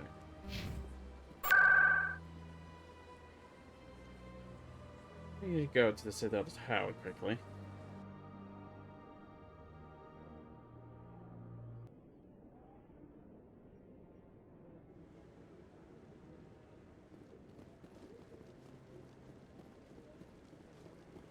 No, I'm waiting to... Commander, any word on my missing men? They were killed by a Thresher Maw. A Thresher Maw? That's not... My men wouldn't just stumble into a Thresher nest. Not the entire unit. Somebody lured them there with an Alliance distress beacon. Placed it perfectly so they'd land right beside the Thresher nest. Damn it. I had a bad feeling about this ever since my team disappeared. An Alliance beacon used as bait, my unit wiped out, and nobody seems to know anything about it. Commander, I appreciate what you did. Now I need to do my part. The families of those Marines deserve to know why they died. Captain Anderson said you had information on Baines. Not as much as I'd like to. One of the missing recon group? Okay, now, because I really want to know about that. Not sure why I can also be game. I've already asked. Wait. Anything you need from me? Not right now, Shepard, but I'll let you know as soon as I find something out. Cool thing.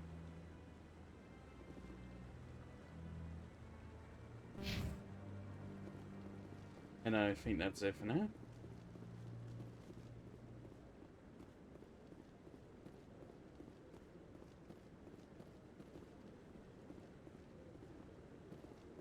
I think I might want to do a quick check somewhere.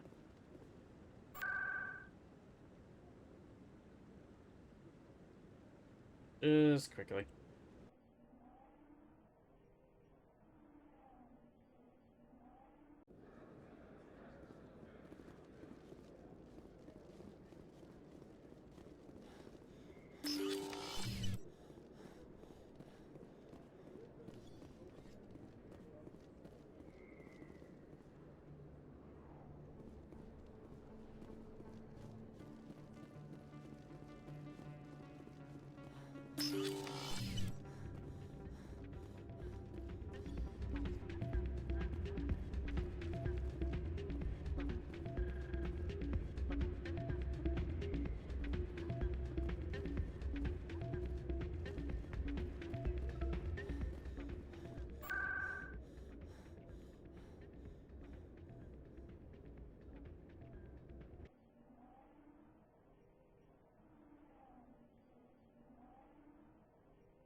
Human Commander, this one has received some magnificent new items since it last saw the other.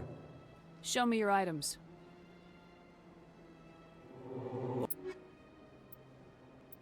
Nothing there.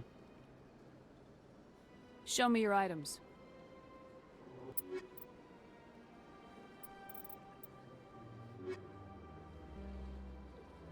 Commander.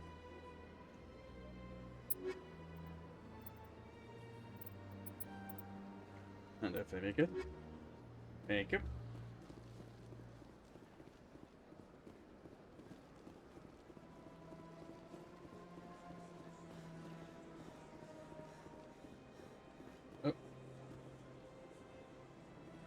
I'm telling you, this is not what Jake would want. Who are you to tell me what my husband would want? I'm the only person making sense right now. You're endangering your baby. This baby is the only thing I have left of Jake.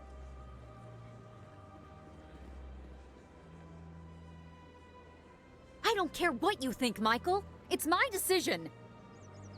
I know you're hurting, Rebecca, but don't let your grief hurt your baby too. Can I help with anything? Perhaps you can talk some sense into her. I don't need anyone to talk sense into me, Michael. I'm not undergoing the treatments. My sister-in-law here is pregnant, and she's refused to let the baby undergo gene therapy in utero. I thought gene therapy was common. My husband Jacob died from a rare heart condition several months ago. There's a chance that the baby could develop the same heart condition, but routine gene therapy can eliminate it. A very small chance, Michael. And extranet reports say the therapy could harm the child. It's less dangerous than the genetic enhancements that every soldier in the Alliance receives. What are the chances that your child will develop the heart condition? According to the doctors, there's a 1 in 50 chance. And if my baby develops the condition, medical treatments are available. Which are nowhere near as effective as simply getting the gene therapy. What are the chances that gene therapy could hurt the baby? 1 in 300 at most. But extranet articles say there could still be long-term complications we don't know about. Don't you understand? If my baby is that 1 in 300, I will always wonder if I killed my baby for nothing. It's Rebecca's child, Michael. I think you should honor her decision. Damn it, she's not choosing. She's acting blindly out of grief. I know you want the best for your brother's child, but this is not your decision. Of course it is! I'm the closest thing to a father this baby is going to have. Then support the baby's mother. Stand with her when she makes the tough decisions. This baby is the only thing my brother... It's all I have left of him. I need to know that the baby's safe. It's all I have left too, Michael. I just want Jacob's child to be safe. I want to give him that much. We will. I promise. Thank you for talking with us. I appreciate it.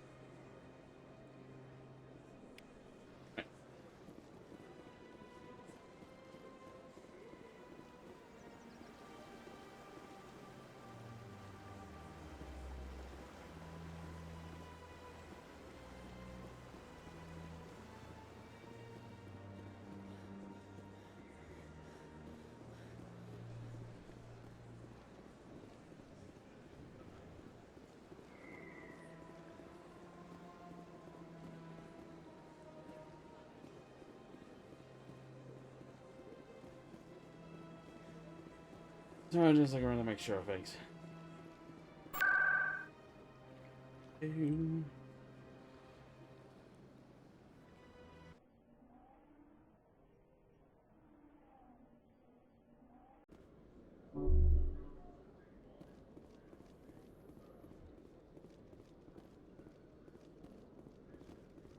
I should make sure I pay quickly. Oh. Voice crack again.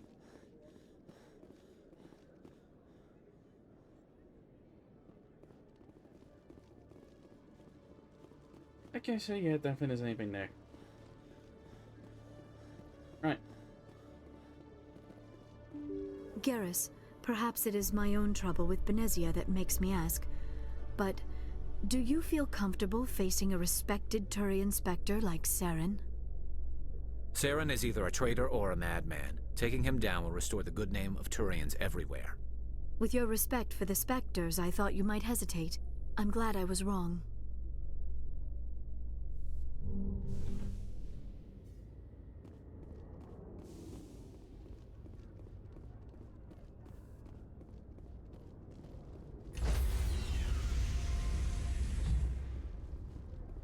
Stand by, shore party.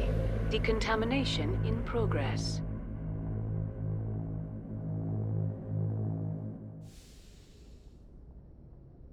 Logged. The commanding officer is aboard. Exo Presley stands relieved.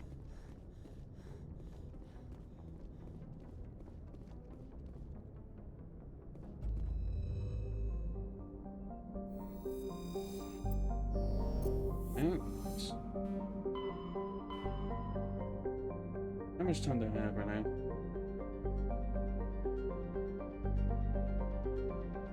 I think I got out of time.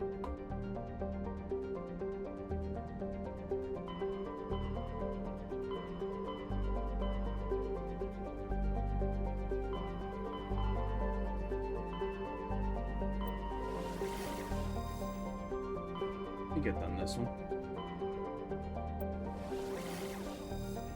I think I know where this one is. Right, let's go to the Maroon Sea.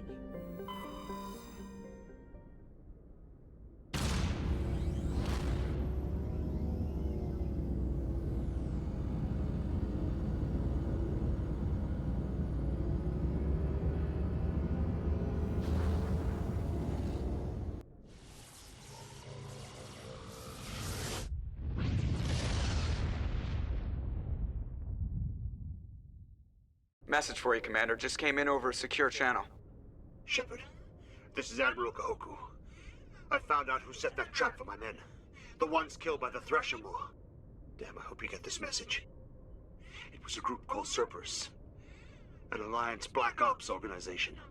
Top secret, highest level security clearance. They vanished a few months ago. Dropped right off the grid. Nobody knew where they went or what they were up to. They've gone completely rogue, Shepard. They're conducting illegal genetic experiments, trying to create some kind of super soldier. I don't have any proof, but I found the coordinates for one of their research worlds. I'm uploading them with this message. They're completely out of control. Somebody needs to stop them. I've done my part. Now it's up to you. This is probably the last you'll hear from me.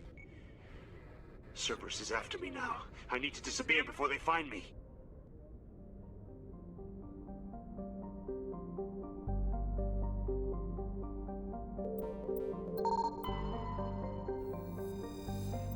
One metallic asteroid.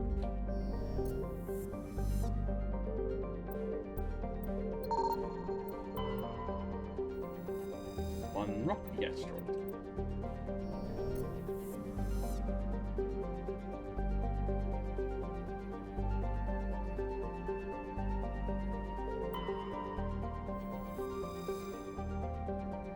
The prey has the composition of an ice dwarf planet, but is unusually large for such a body. There's a trace atmosphere of krypton and xenon.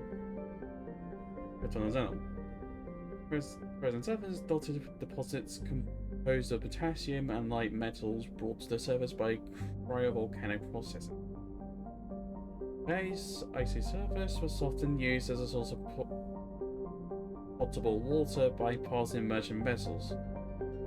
Since the Alliance claimed the inner system world of Passa, satellites placed in orbit automatically bill any vessel landing on the world for the massive water removed from the surface. ExoGeni has had a difficult time keeping these satellites operational, often meets with accidents caused by impacts with jettisoned ship debris.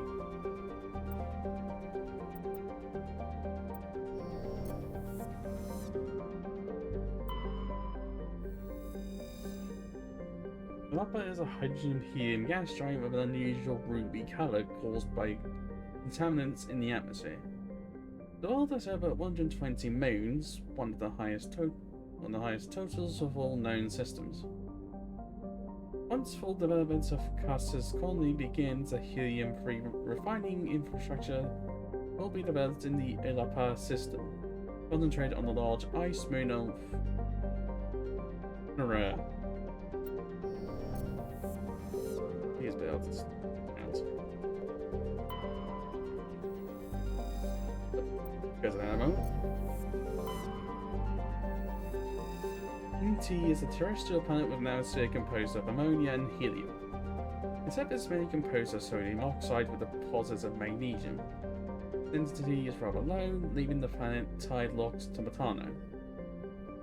NT is a remarkable world drawing little more than a cursory scan for surface pirate anchorages when Alliance patrols enter the system.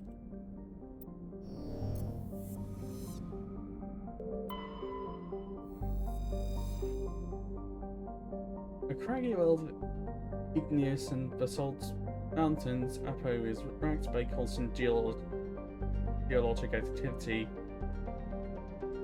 While volcanic hotspots are rare, continental plates are constantly piling up new mountains, collecting old ones or causing slips along the transform faults.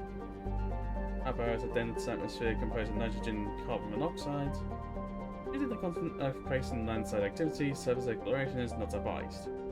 rubble-covered wrecks of a half-dozen explanatory ships that stand in mute testament to the planet's instability. But at Casca, the large but low-density world fundamentally similar to its inner neighbor Inti. Like Inti, Casca is tidally locked to Matano. The same side always faces the sun, resulting in a scorching day side and a frozen night side. In the temperate areas around the Terminator, temperatures average around 30 Celsius, combined with a nitrogen-oxygen atmosphere. This slender band of the habitable terrain allows limited colonization by humans. Casca's ring is unique. It appears to be, for lack of a better term, a massive piece of alien installation art. The rings are made of small pieces of synthetic material and are almost invisible from space. From the ground, they catch and scatter the light of Matano in picturesque ways. It is not known who created the ring or when.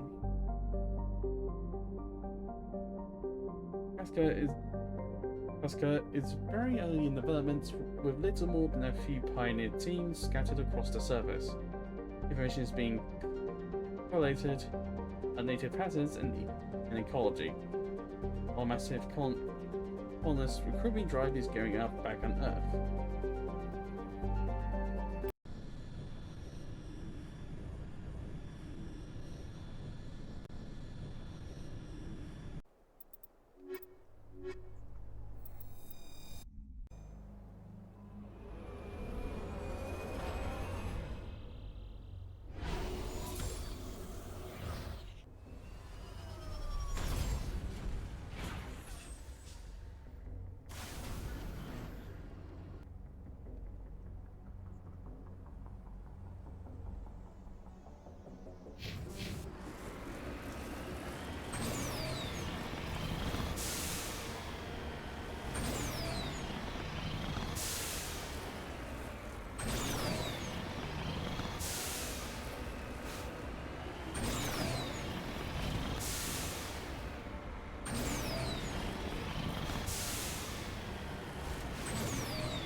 Feels I might end up sort of like immediately after this going straight from Noveria, just because actually I might go around half 22. I'll try that. Overhit that, go a little over, I'll just go straight from Noveria after that.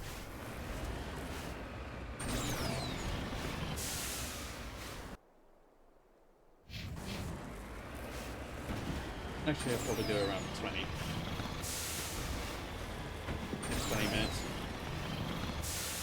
There's probably a little lot of this.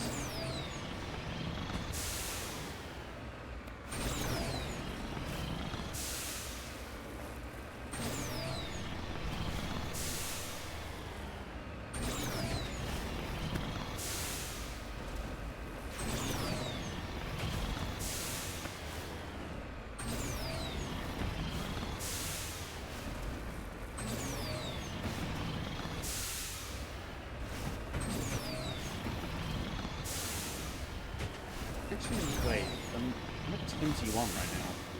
21 p.m. You need to turn back, Commander. You're going beyond the range of the operational area. Sorry. Just remember so quickly thinking of things, because I think around 22 or whatever, normal, just what I've been doing so far, just for this is when I go ahead and do one of these main missions. And I thought it was 22 PM already, but no, it's 21. So, right, but I should have plenty of time just to do all this stuff. No problem. Sorry, I got things mixed up. It's fine.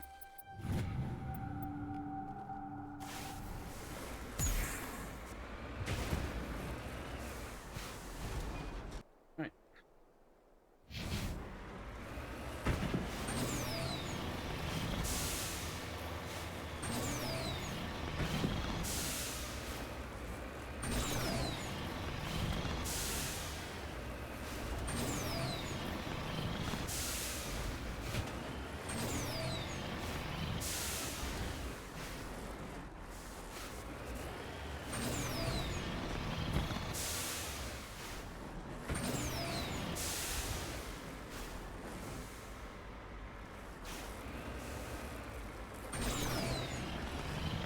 That's all bad. I think I've had to deal with staying outside the Mako or any buildings for too long so far. This. I think most of the planets, or basically any planet has like a either level 1 or so hazard. I think almost all of them, if you stay out too long, you can probably take damage or whatever. There's a little meter that shows up. But I don't actually have to deal with that. I guess my mods might have changed something about that.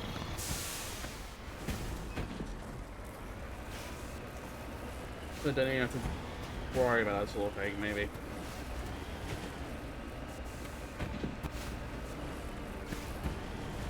These are all the level hazard 1 planets.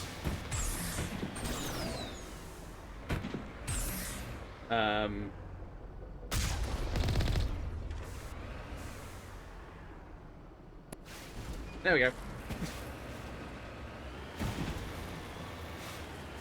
It's good they added something in where you can just flip the Mako back over by just holding space.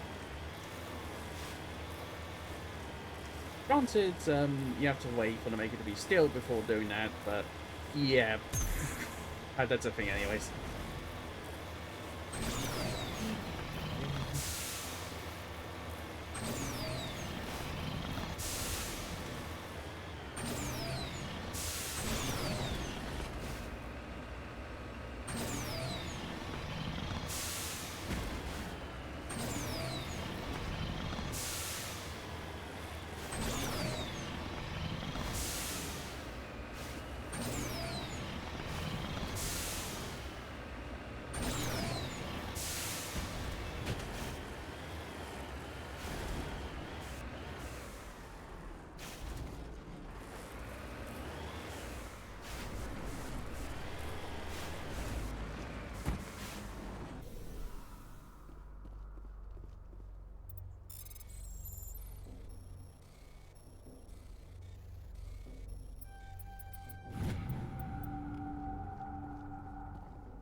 I think this might be the system where you deal with Cerberus.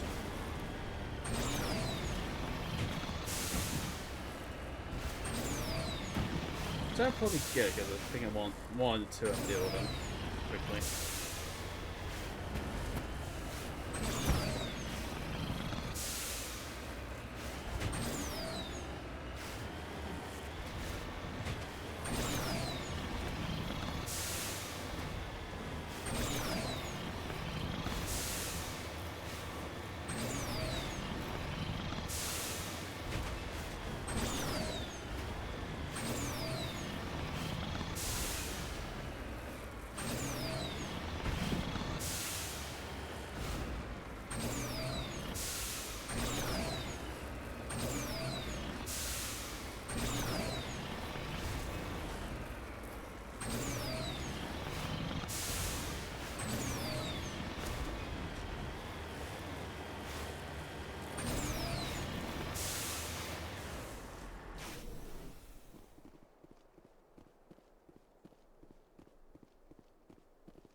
Looks deserted.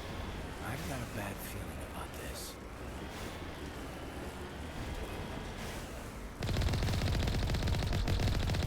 Damn it. The entire colony must have been transformed. Okay, no, I don't think this is a Cerberus thing.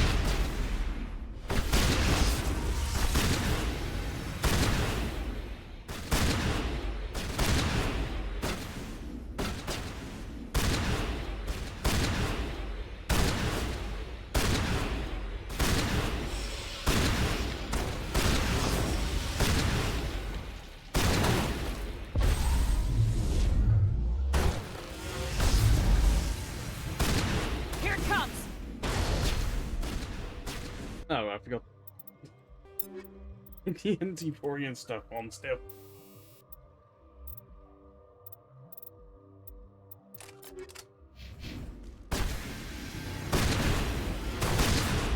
Oh, there's a man now.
There we go. Got it.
I definitely once I'm done here, there's gonna be selling a whole bunch of this stuff off.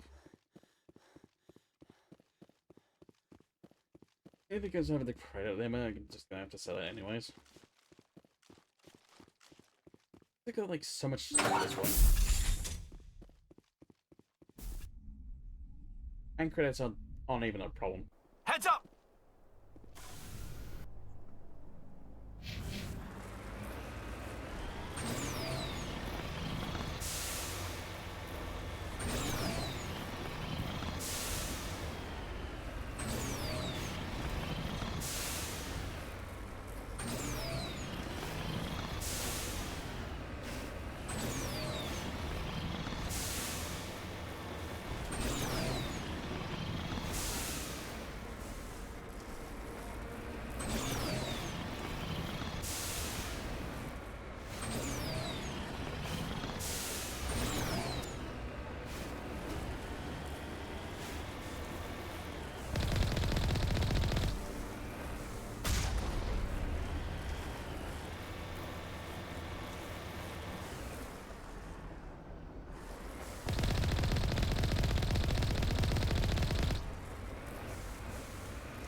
The heck's the entrance?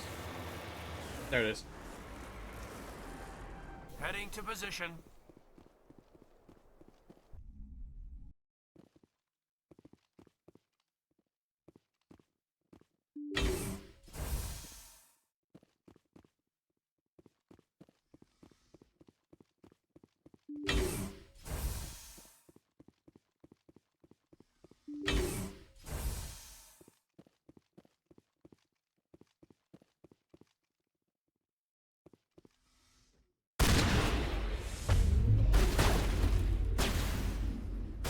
Fire in the hole!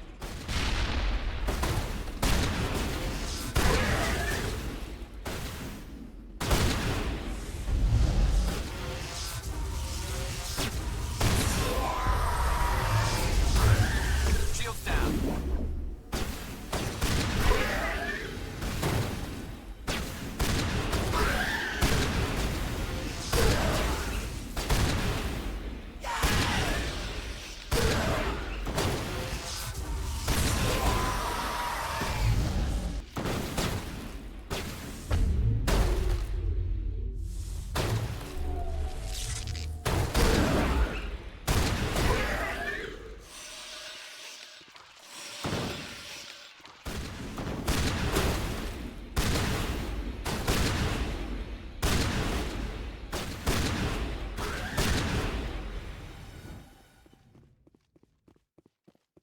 All targets down.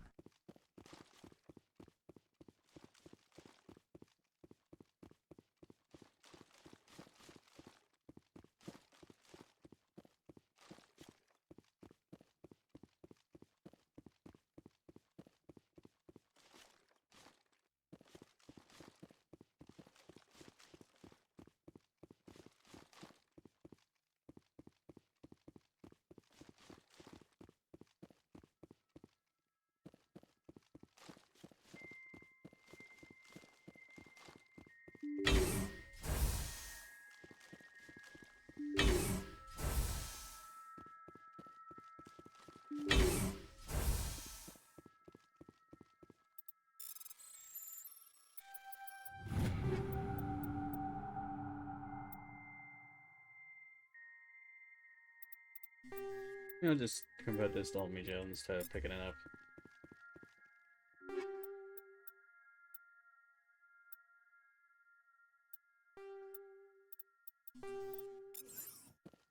Take that one at least.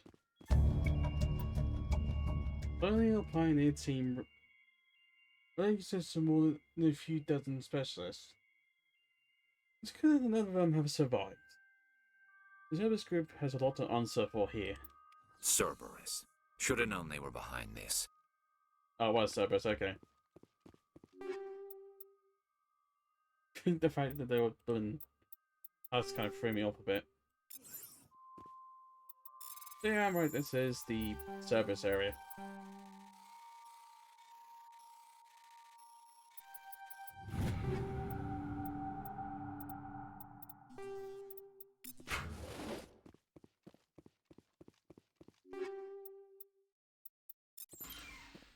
take those.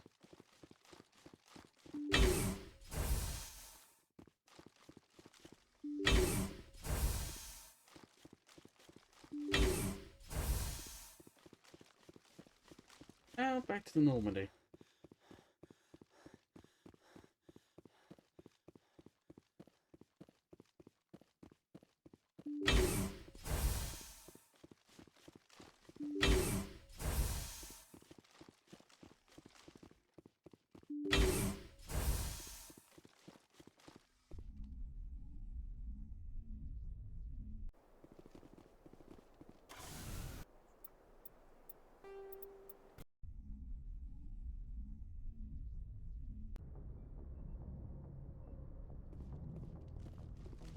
And before I do anything, I'm going to quickly visit the requisitions officer.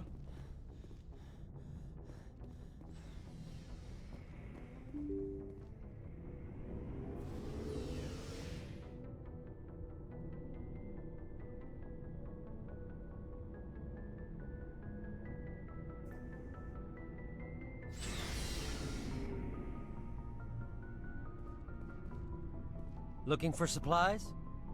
Let's see what you got. got. You bet, Commander.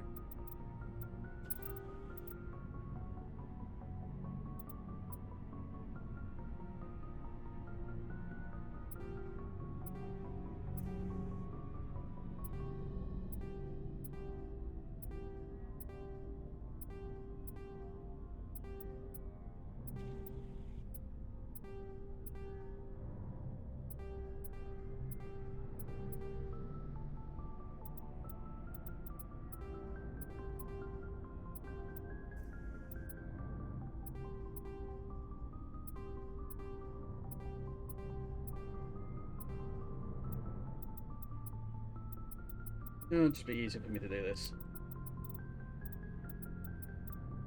So, multiples of what I already have. I'll just keep one. Each of these.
I should keep that.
You can only sell one of these, but keep the other. Right, there we go. All sorted. Before I leave,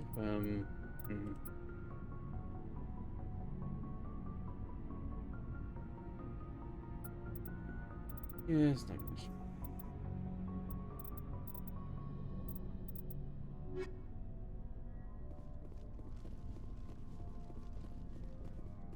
There you go, maybe I should have the pulse roll. There we go.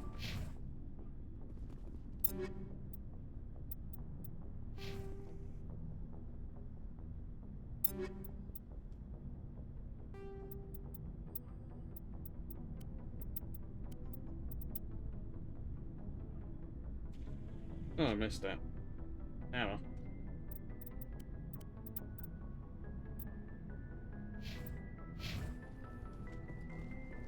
Right, moving on.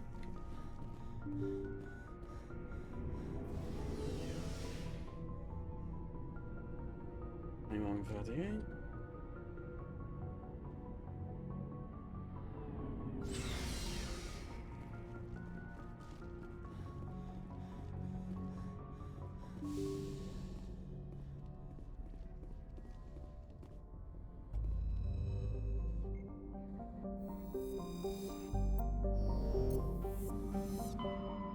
Next, Vostok.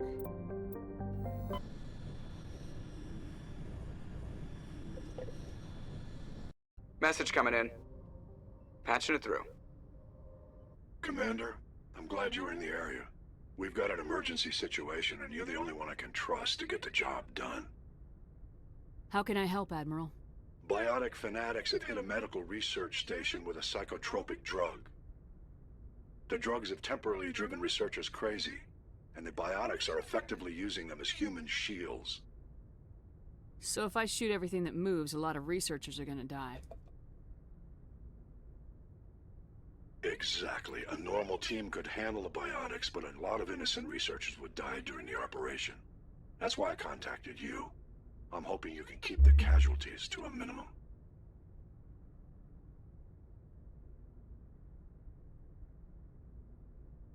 I'll do everything within my power to bring those researchers back safely, Admiral. I know you will, Commander. I'm sending you the station coordinates now. Fifth Fleet out.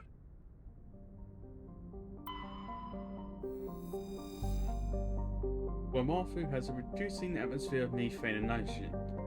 Its surface is hot and mainly composed of sodium with deposits of uranium. In terms of size and orbit, Guamafu is a virtual twin of Earth, but utterly lacks life.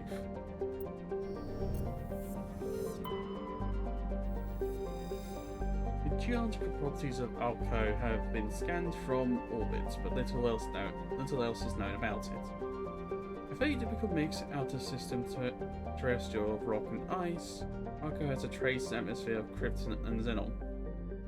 Its crust is composed of silicates and water ice with deposits of aluminum. Unregistered starship traffic has been recorded in the vicinity of this planet. Travel is not advised.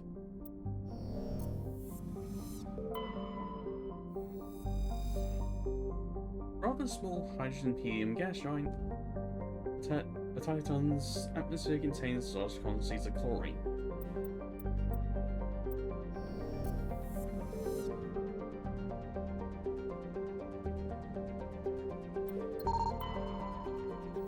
Tag asteroid.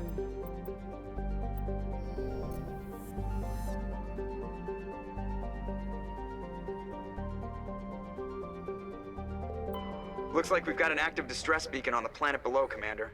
No message, just a locator signal. Well, the Crux is a verdant world with abundant water, temperature, climate, a thick nitrogen, oxygen atmosphere, and a rich ecosystem. It would seem to be perfect for life. The relatively high percentage of oxygen makes humans feel energized and alive, though it has also allowed insect and analogs to grow in frightful sizes. Unfortunately, though, the crux is a case of almost not quite. Untold are as common as on Earth, but in the crux's thicker, oxygen-rich atmosphere, they are deafening and spark constant wildfires. More damning, however, are the large and ubiquitous tufts of pollen that float on the high-pressure air. In humans and other oxygen-breathing species, they cause severe or lethal allergic reactions. Yikes.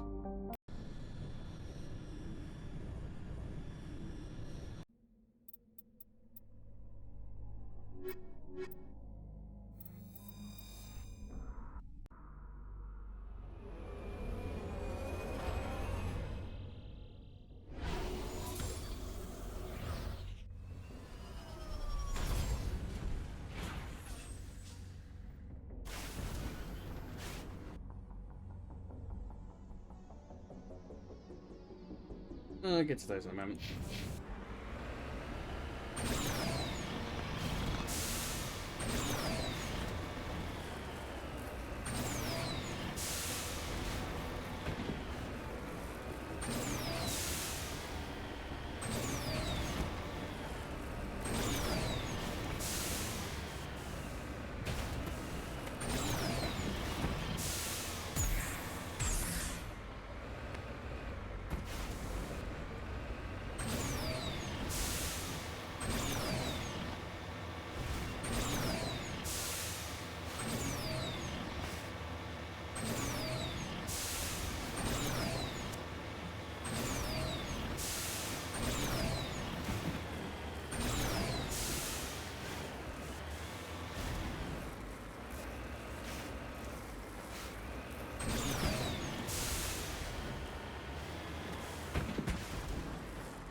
Free.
Oh, I probably should have went to those.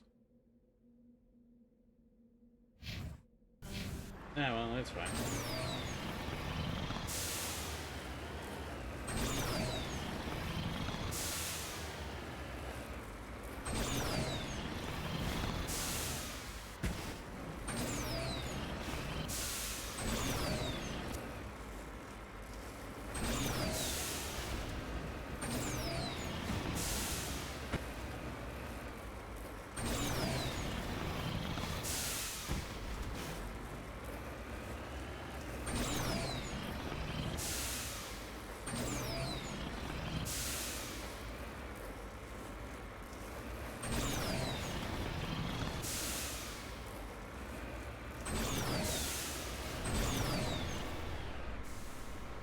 Okay, this has been a pain.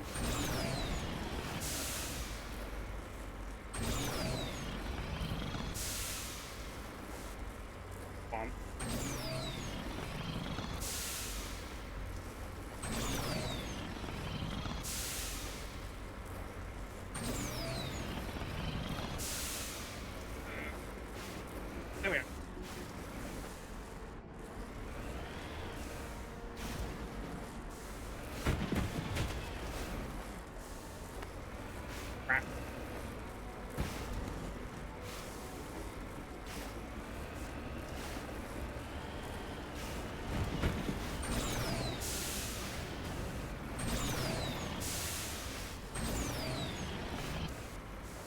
Oh, dang it.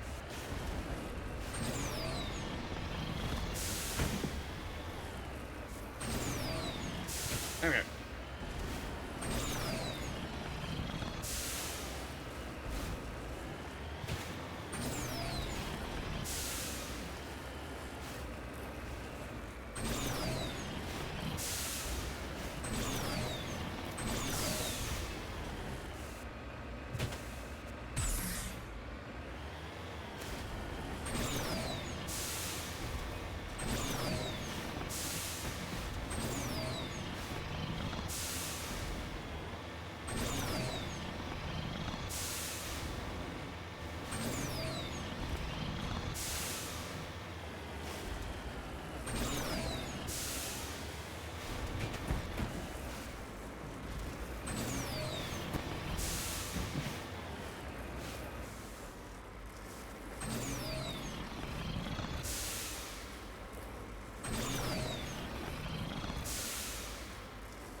Oh, what big sight.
Okay, it's been a real pain.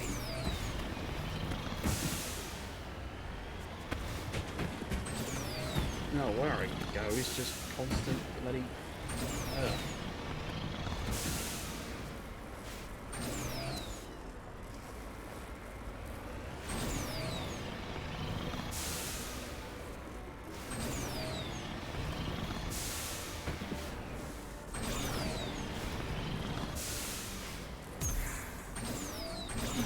do that.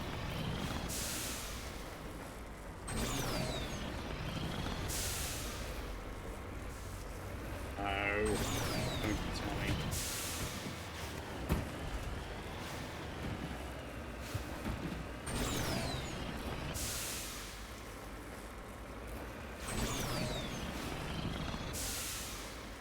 What?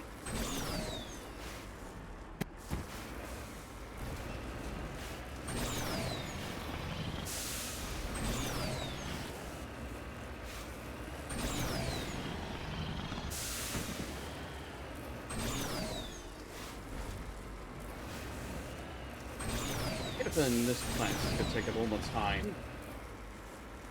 This rate.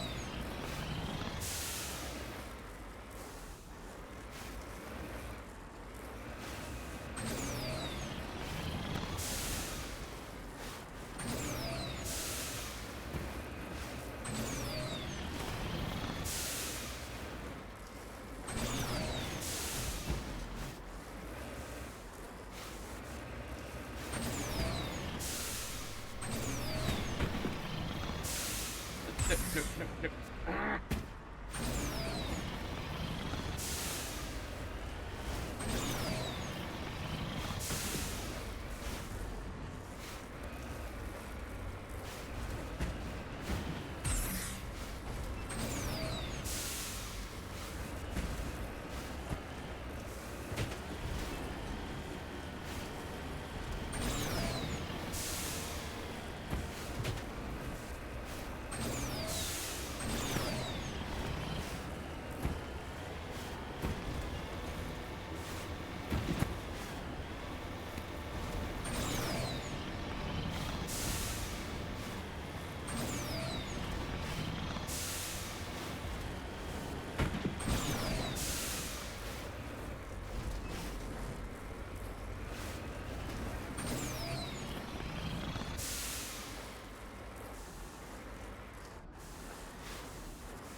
It's right there.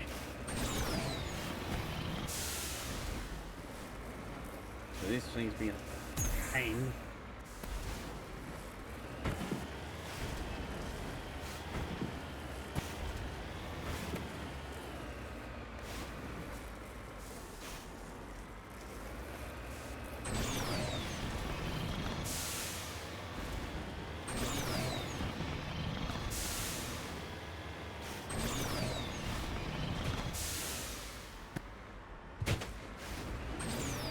Maybe they go this way.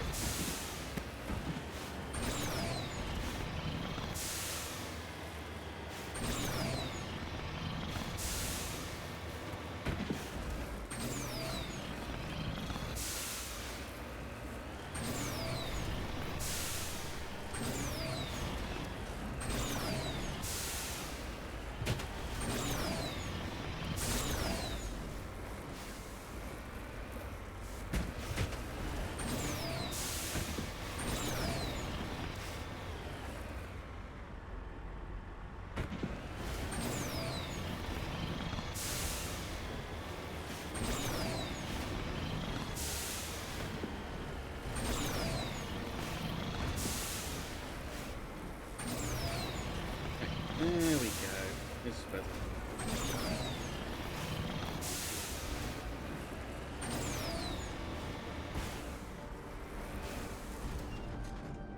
I wasted a bunch of time doing that, jeez.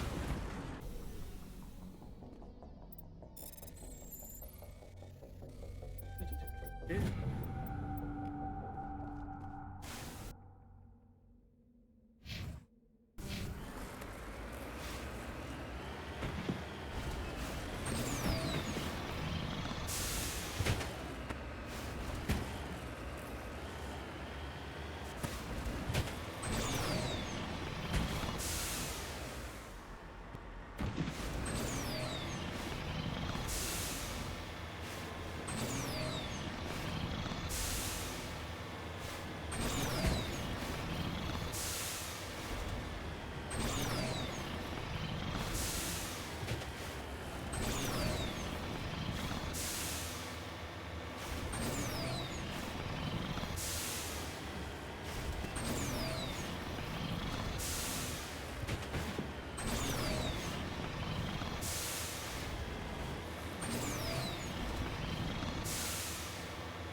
Oh.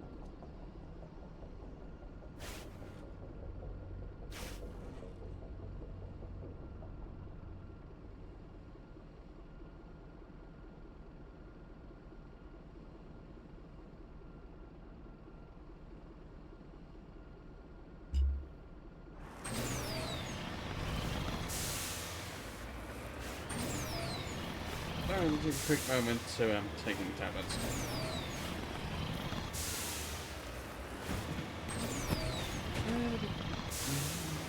You need to turn back, Commander. You're going beyond the range of the operational area.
The heck was that?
Commander.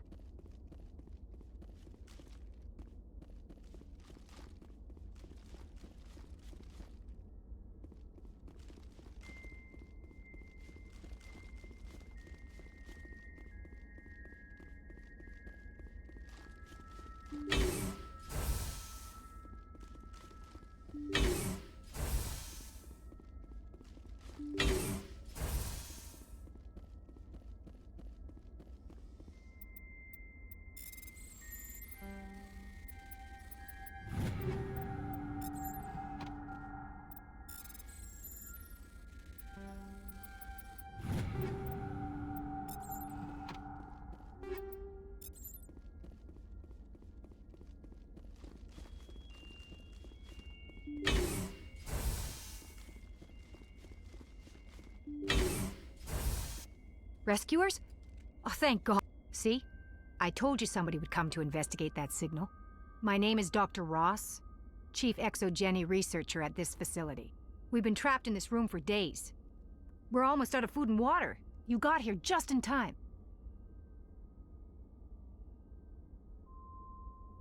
I need to know what's going on. Why is this place crawling with Thorian creepers?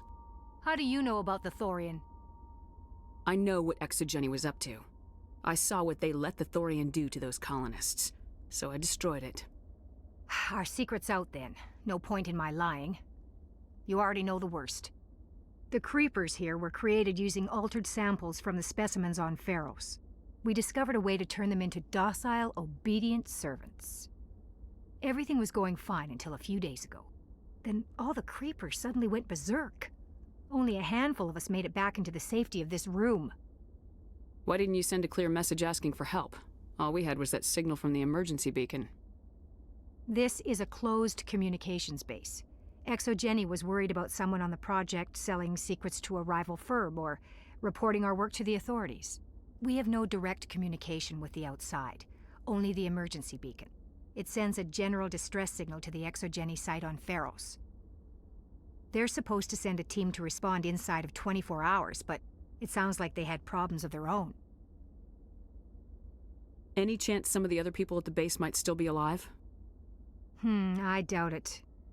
Too many creepers out there. They never stood a chance. We're the only ones left. Any idea why they turned on you? Maybe there was still some kind of link between the creepers and the Thorian back on Pharos. The Thorian was unlike any other life form we've ever studied. I can't explain how, but maybe when it died, it somehow set off the creepers here. I've heard all I need to. Look, I know what we did here was wrong. I'll admit that. But it's over now. There's no sense reporting this to the authorities, right? You were in charge of this project. The safety of the staff was your responsibility. They trusted you, and you betrayed that trust. Be reasonable. I didn't mean for this to happen. Besides, how does it help anyone if I end up in jail? Normally, ExoGeni would have my back, but it sounds like they're going to have their hands full cleaning up the mess on Pharos. But I've got money. A nice little emergency fund I set up. It's yours if you let us go. The victims here deserve justice. I have to take you in. That's not going to happen. Open fire. Open fire!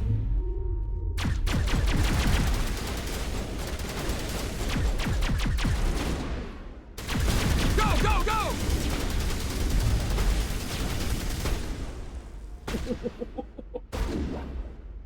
Enemies everywhere!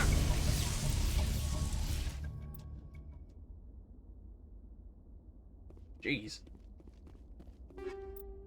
Negative contacts, Commander.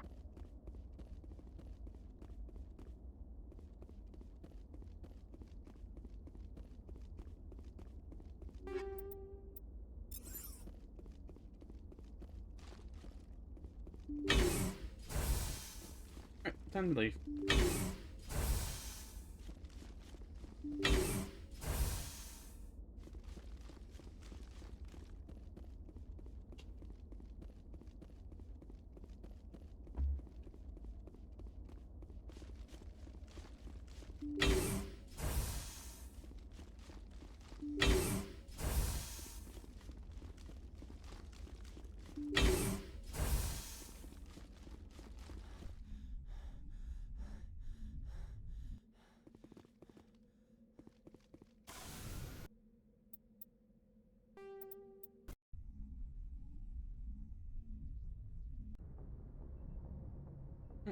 more place to go.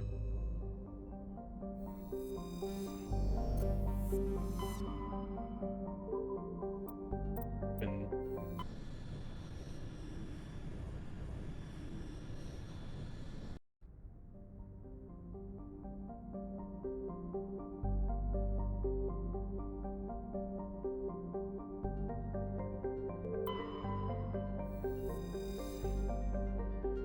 Noveria has a trace atmosphere of carbon dioxide and helium. Love is mainly composed of silica laced with iron oxides, indicating the world had an oxygenated atmosphere at some time in the past. Given the relative youth of the blue star Caspian and the significant gravity well of Noveria, this must have occurred with astonishing swiftness, perhaps a result of some cataclysmic event. Further research is required.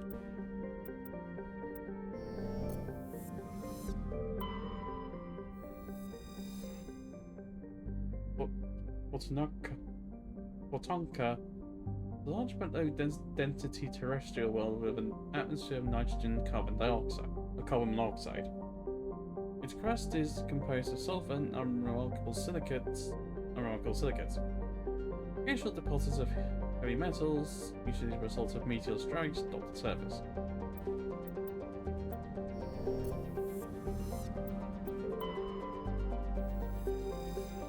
Daedra is a standard hydrogen helium gas giant.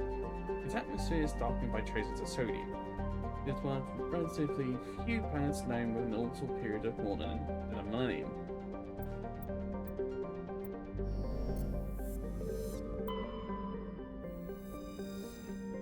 Olmocrux has an atmosphere of methane and ethane.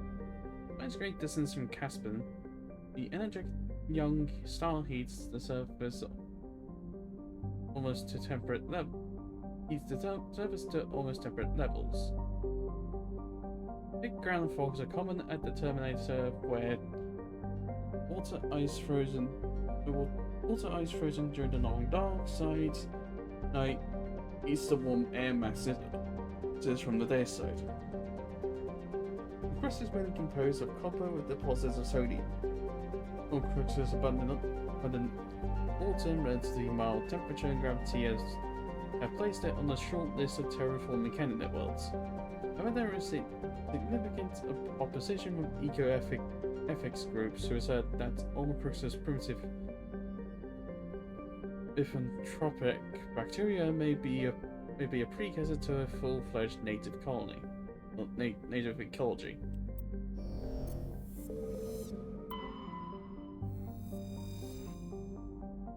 Cornucopia.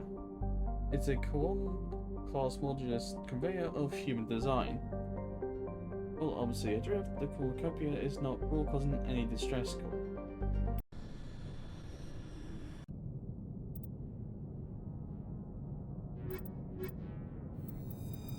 Equalizing interior pressure with exterior atmosphere.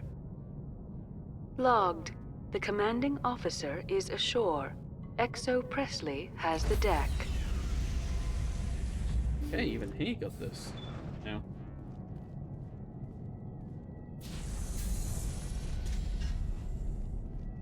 How different is it going to be this time for this one?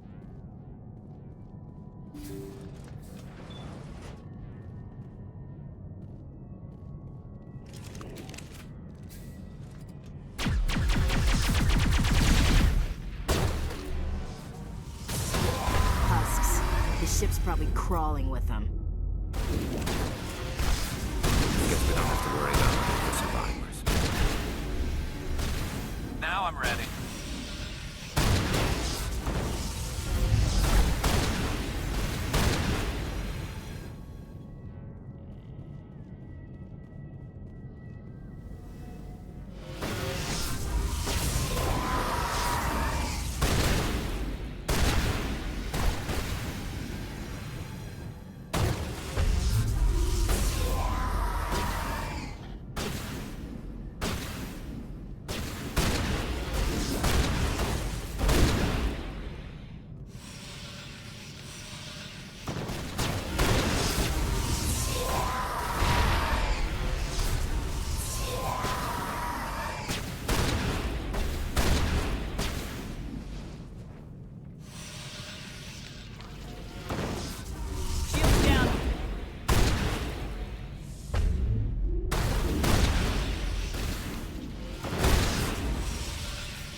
was already max level.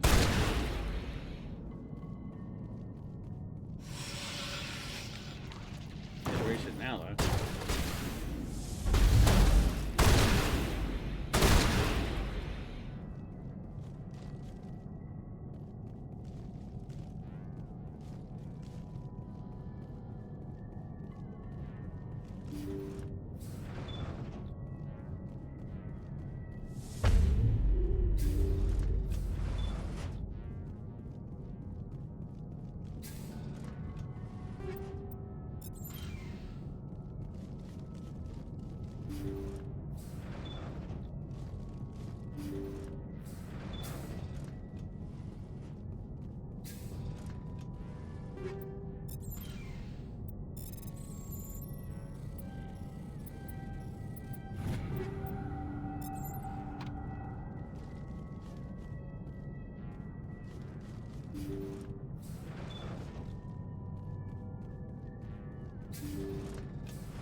According to the log files, the ship was out near the Perseus Veil. Looks like they found some kind of alien artifact. They brought it on board, and then... This doesn't make any sense. They plotted a course straight into the Perseus Veil, like they wanted the Geth to find them. What else do the logs say? The entries don't make a lot of sense after that. It's like the captain's mind was falling apart. Doesn't say anything about how the ship got back into human territory. Yeah. The Geth turned them into husks and left the ship where someone would find it, trying to show us what happens to organics dumb enough to enter the Veil. According to... They brought it on board, and then... According to... They brought that it artifact. The entries Yeah. don't make a... The Geth turned them into husks and left the ship where someone would find it, trying to show us what happens to organics dumb enough to enter the Veil.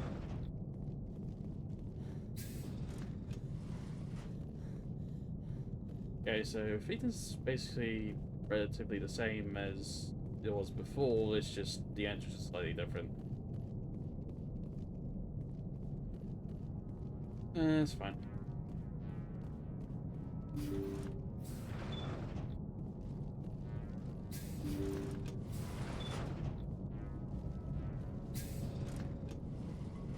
Maybe that might have been more custom before, but I'm not certain.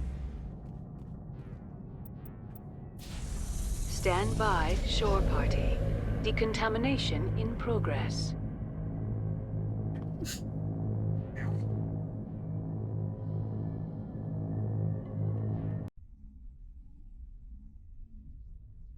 Logged. The commanding officer is aboard. Exo Presley stands relieved.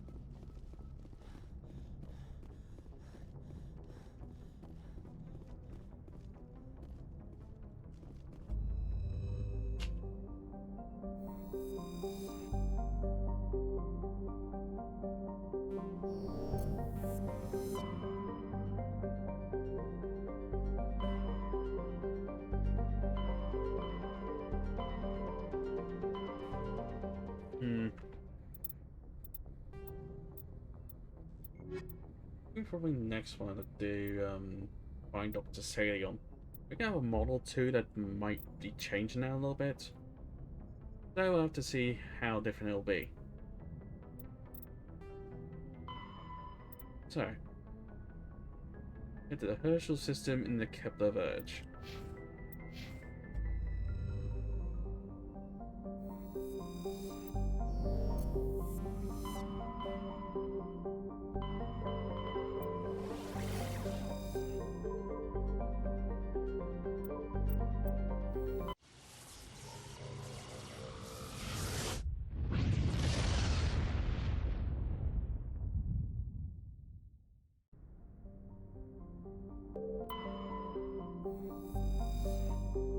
Ungol is a massive terrestrial world nearly twice the size of Earth, with a dense atmosphere of nitrogen and methane. The scorching hot surface is mainly composed of iron, with extensive deposits of heavy metals and radioactives. It is a mineralogical treasure trove, and many corporations are lobbying for mining rights.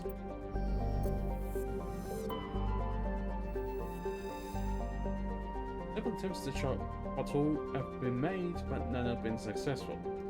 A normal It stands as a small rock planet, atoll as a dense atmosphere composed of carbon dioxide and argon. There's a bright amount of water vapor. Fogs and rain are common on the barren, lifeless surface. Atoll is pleasant enough to be considered a terraforming prospect, though its low mass and the high radiation of the energetic blue star, Herschel, place it fairly far down on the list.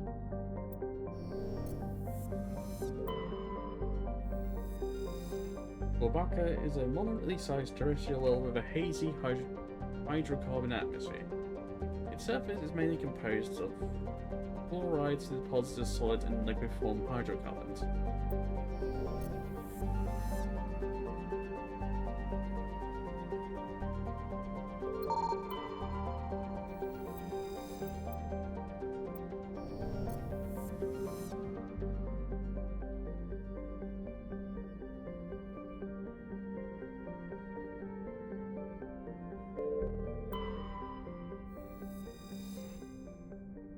Lugun's hydrogen atmosphere is given a fairly dramatic emerald tint by chlorine and ionized gases. It has nearly 100 moons.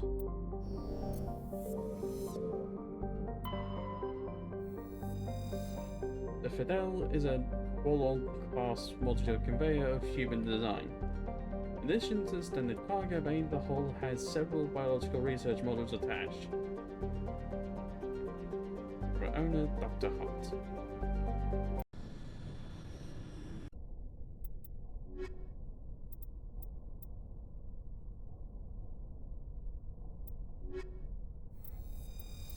Equalizing interior pressure with exterior atmosphere. Logged. The commanding officer is ashore. Exo Presley has the deck. Well, the engines is different, that's for sure. The main area is quite empty. I think that's normal.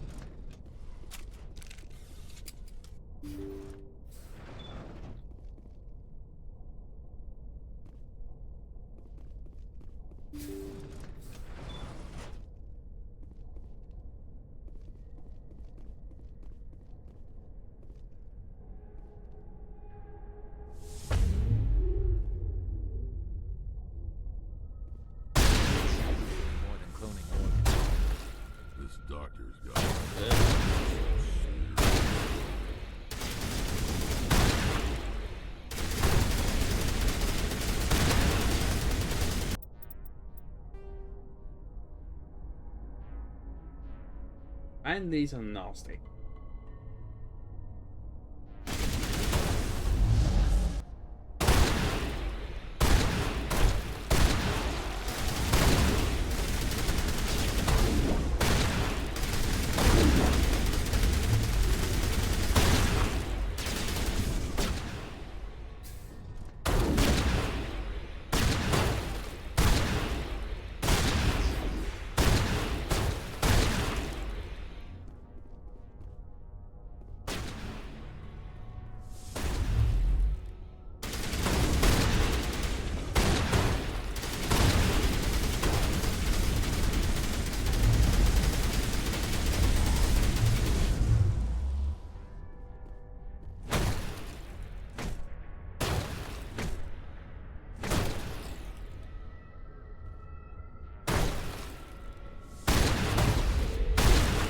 There we go.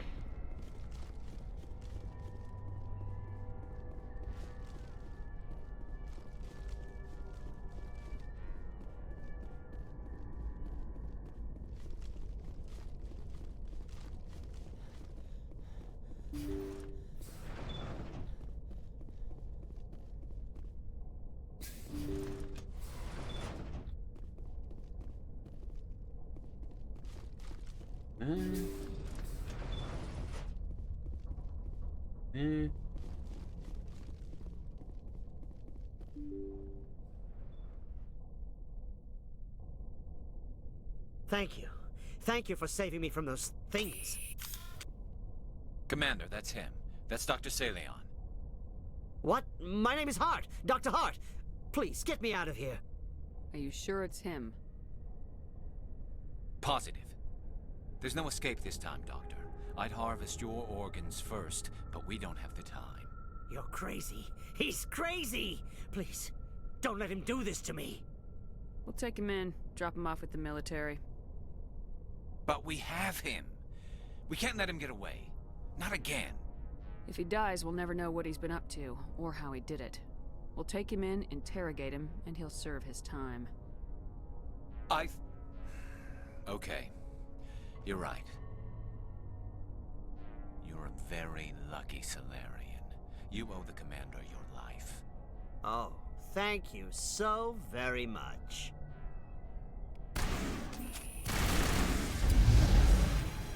And so he dies anyway. What was the point of that? You can't predict how people will act, Garrus, but you can control how you'll respond. In the end, that's what really matters. Yeah. I don't think I ever met anyone like you, Commander. Well, I guess we're done here.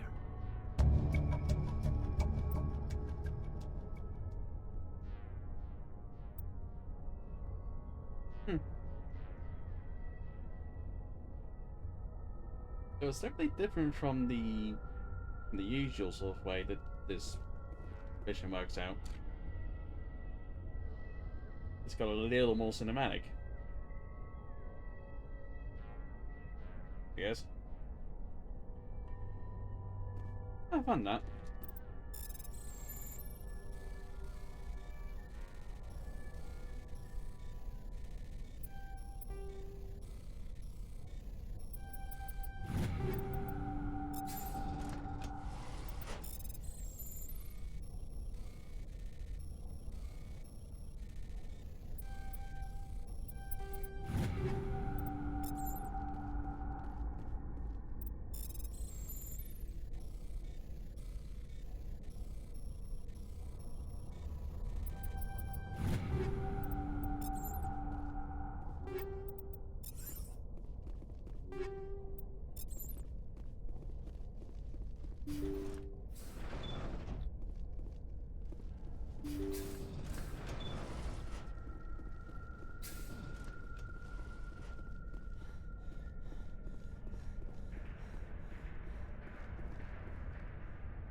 Okay. We just had some banging there. Weird.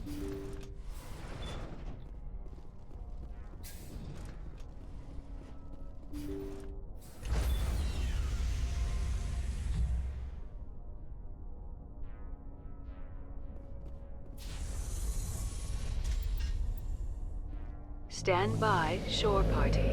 Decontamination in progress.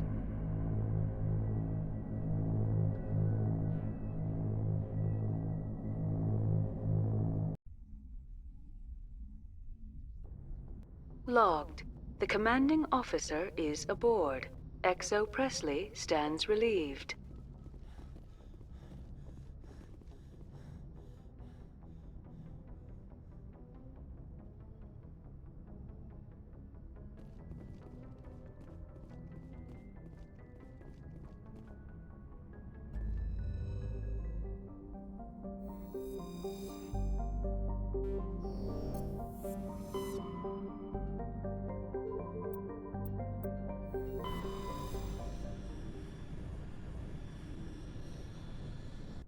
Message coming in. Patching it through. I've received some information I thought you'd want to see, Commander. Someone is killing former Alliance scientists. There have been 4 deaths in the past month. I'm happy to look into it, Admiral. What can you tell me? We found a connection between the scientists and you. They all worked on a classified project several years ago, on a cruise. A cruise? I lost my whole unit there. You're saying that our scientists were involved?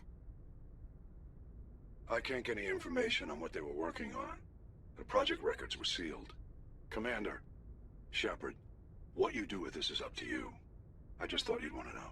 There was one other scientist on the project, Dr. Wayne. I'm transmitting his last known coordinates. Good luck. 5th Fleet out.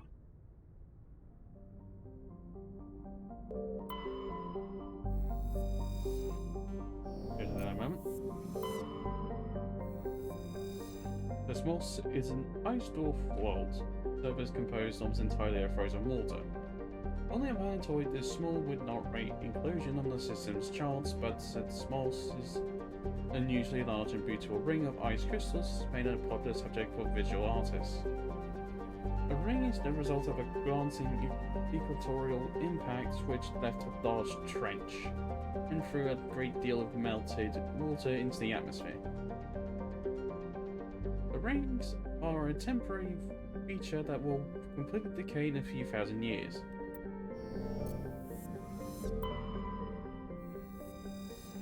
Mercury is a rock and ice planet with an atmosphere composed of chlorine and argon. The frozen surface is mainly composed of potassium with deposits of iron. Mercury is famously claimed by the eccentric wildest billionaire Human Stroll. He claims that a vision of a higher being told him to seek on Mercury, the lost crypts of beings of light. These entities were supposedly created at the dawn of time to protect organic life form from synthetic machine devils. All has been excavated on Mercury's toxic surface for 2 decades at a great expense. No government has valued the world enough to affect his small army of mercenaries. Okay. Unqual is a hydrogen helium gas giant with traces of chlorine and sodium in its atmosphere. Like Uranus in the Solar System, it is tipped on its side, its north pole facing the star Newton.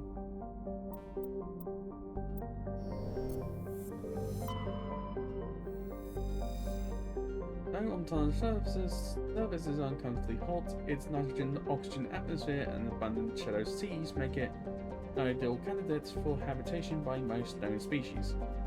Fortunately, the orbits of the moon of Fomfol has been slowly decaying since the system coalesced.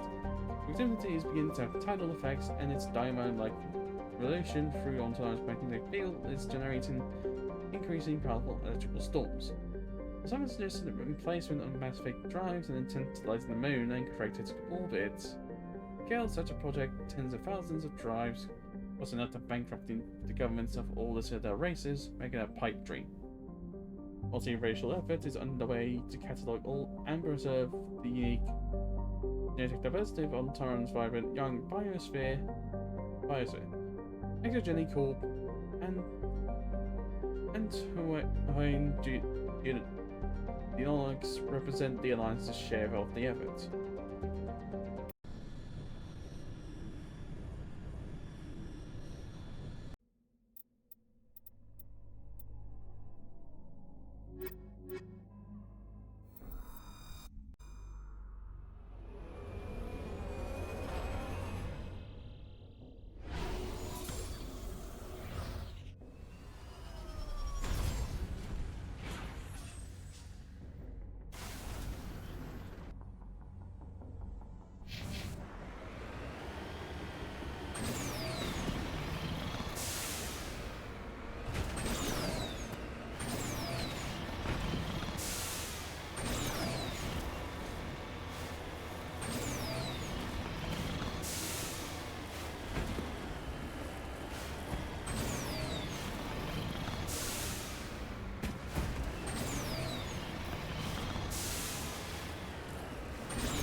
He's a female turret.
a lot more mercenaries than I remember when I did this previously. Some literally spawned.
Big cards everywhere too.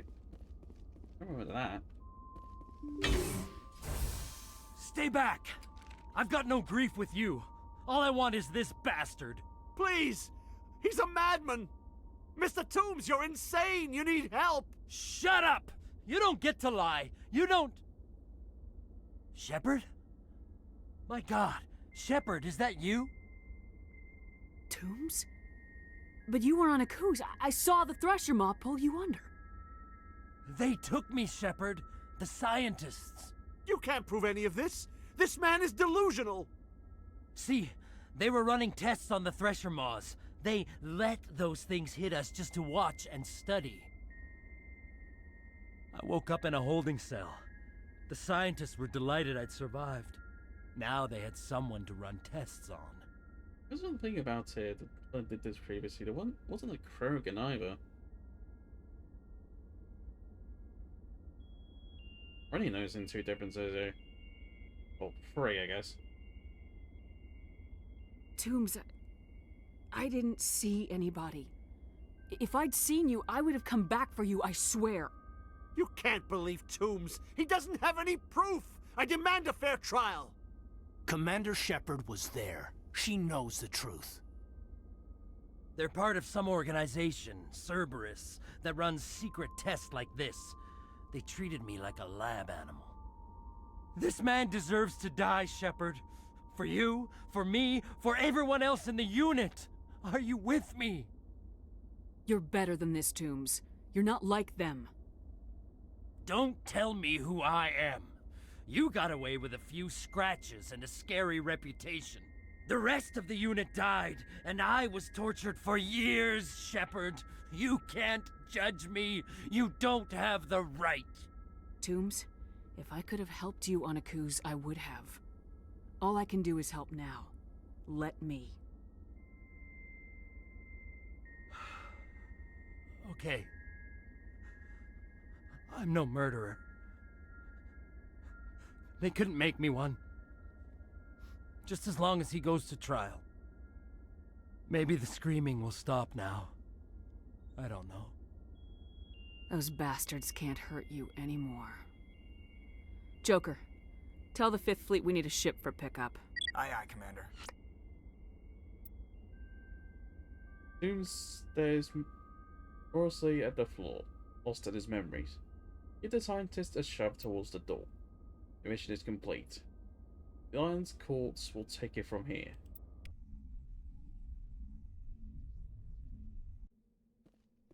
That they will.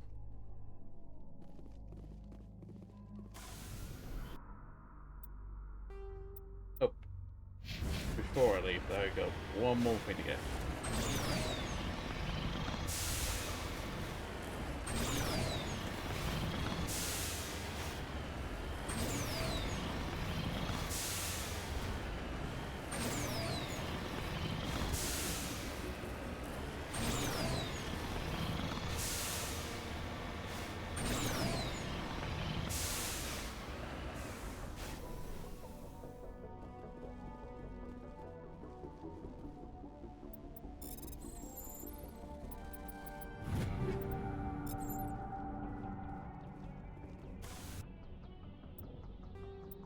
Now I'm returning to Normandy.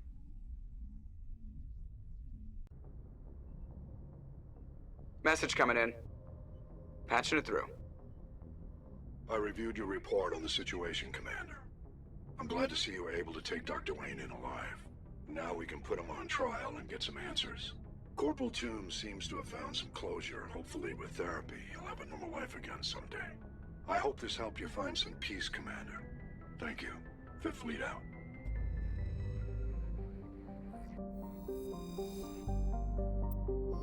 Alright. I think now we're going to be moving on to Noveria finally.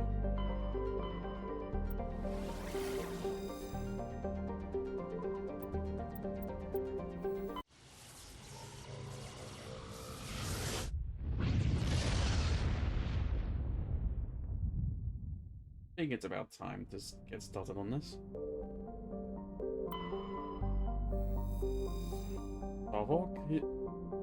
Tarog. Well, Tarog.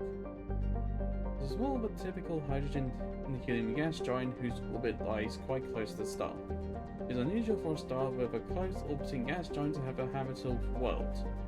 Tarog is Pax's only gas giant, but its temperature, powerful winds, and high water velocity make it a poor candidate for helium-free mining. Noveria enjoys plentiful deuterium for its fusion plants, imports all of its helium-free from out system.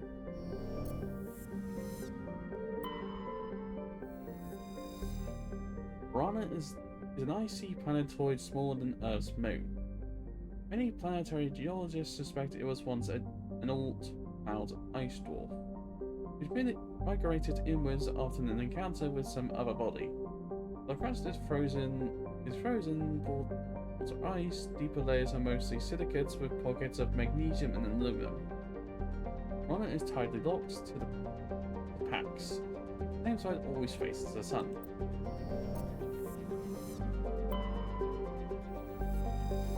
This is as a thin atmosphere as Xenon and Krypton.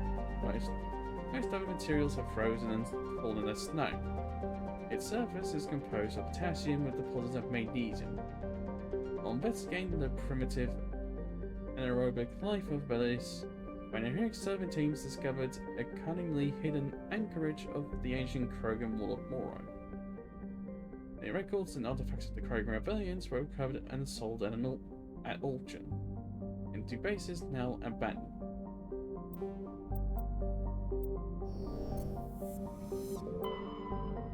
To Noveria. Noveria is a small, frozen terrestrial world, barely housed by conventional definitions.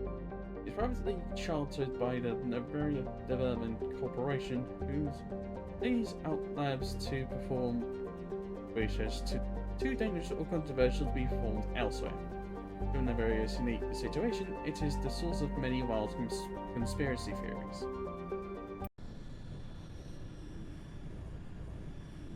Which might be true. Approach control, this is the SSV Normandy, requesting a vector into berth. Normandy, your arrival was not scheduled. Our defense grid is armed and tracking you. State your business. Citadel business. We got a Council Spectre aboard. Landing access granted, Normandy. Be advised, we will be confirming identification on arrival. If confirmation cannot be established, your vessel will be impounded. What a fun bunch. I think I'll take my next leave here. Oh yeah. Fun.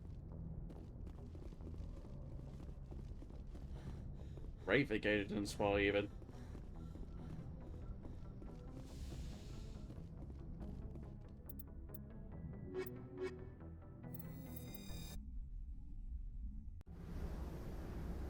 Equalizing interior pressure with exterior atmosphere. Logged. The commanding officer is ashore. Exo Presley has the deck.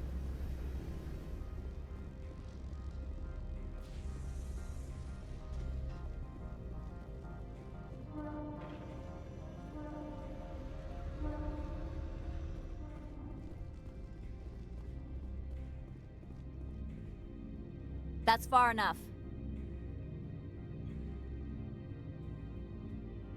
Something wrong, officer? You better hope there isn't.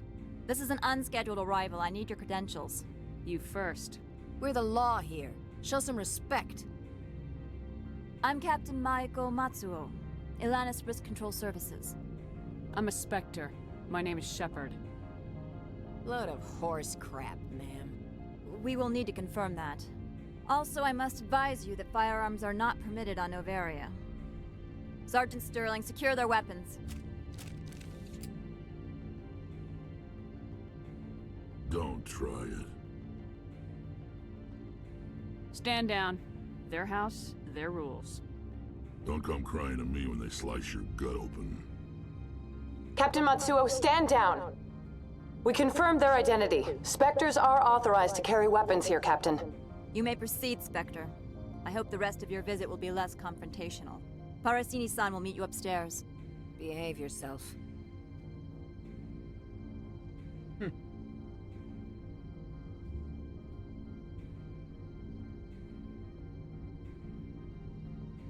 Already noticing two differences. One is female Turian there, I think. Hang on, let me get a closer look. Yeah. This is the female Turian model. Then Eko Matsuo has pretty much the same armor I do. Just grey. Kind of fun. Get out of here. I'm sure Parasini-san will answer any questions you have.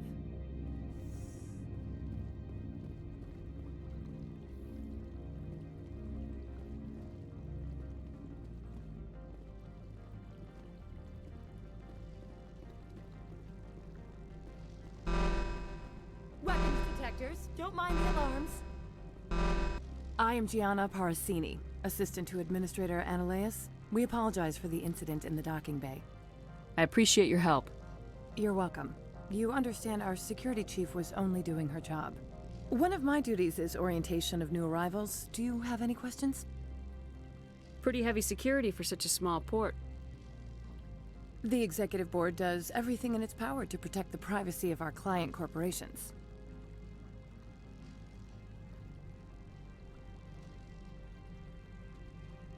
I'm not here to dig out any corporate secrets. That's gratifying to hear. Has anyone unusual passed through here recently? Unusual? An Asari matriarch passed through a few days ago. Lady Benezia. Benezia? She is here? Passed through? Where is she now? Benezia left for the Peak 15 research complex days ago. To the best of my knowledge, she's still there. Could you tell me how to get there? You'll need to ask Administrator Analeus for clearance to leave this port. Where can I find the Administrator? His office is on the main level, left at the top of the elevator. Understood. Can we go in now? Of course. If you need any help, you can ask me at the Administrator's office. She is here. I can't believe it. I imagine you want to talk to me, Shepard. About my mother. No, we don't. I trust you, Liara. You may not be military, but you're a part of my crew. Thank you, Shepard. That means a great deal to me.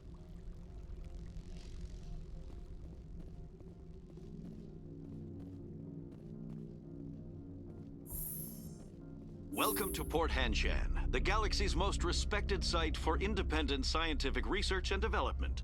For your own safety, and to protect the privacy of others, you are required to obey any directions given by our security personnel. If you have questions or concerns, our friendly administrative staff is always available. Thank you, and enjoy your stay. I don't think I remember hearing that little speech. Interesting. The managers warned us about you. I can't believe the paranoids that work here. There's no accident on Peak 15. I don't understand these rumors about synthetic insights. If the office is closed, it must be for a good reason. I don't care what happened on Peak 15. We've all signed non-disclosure agreements. I can't talk to you. It could cost me my job. The managers warned us about you.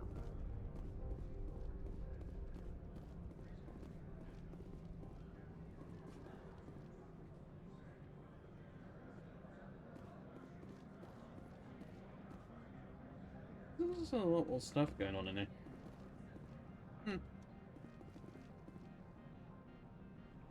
This one offers greetings. You are the Spectre that visits Port Hanshan. News travels fast here. Indeed, esteemed Spectre. Your arrival was not greeted with any joy by the companies here. This one has a burden that you could ease. If an arrangement could be made, it would compensate you. This one has procured a special item for a customer.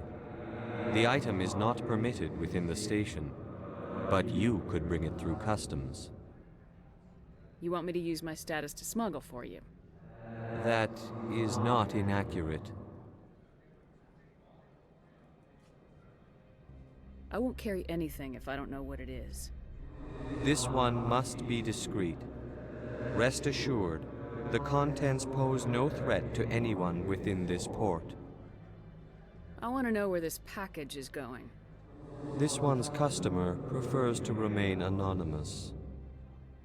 I'd be stupid to do this without knowing that I'm not equipping my own enemies. Your words are not unreasonable. The customer is the Krogan called Inamorda. That one is a bounty hunter of some repute, and quick to anger. You understand this one's urgency. That other grows restless from the delay. I have no problem with that. This one humbly thanks the Spectre. The package will be delivered to your vessel. All you need do is bring it to this one. Please do not mention this to Administrator Analeus. That one would levy fees. Is there anything else this one might help you with? Could I buy something now? Is there anything in particular the Spectre is looking for?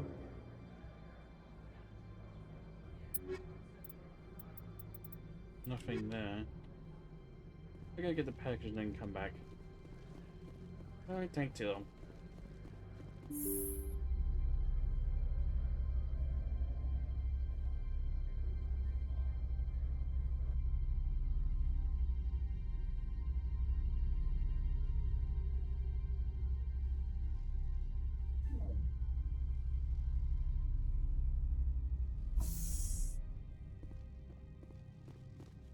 Oh, the rapid transit for Port Hanjan. I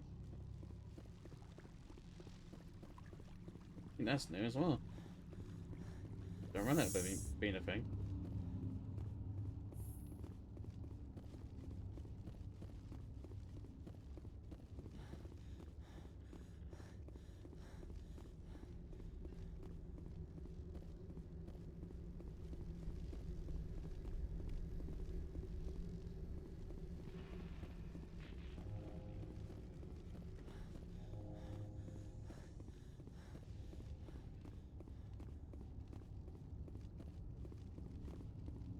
Good day, Commander.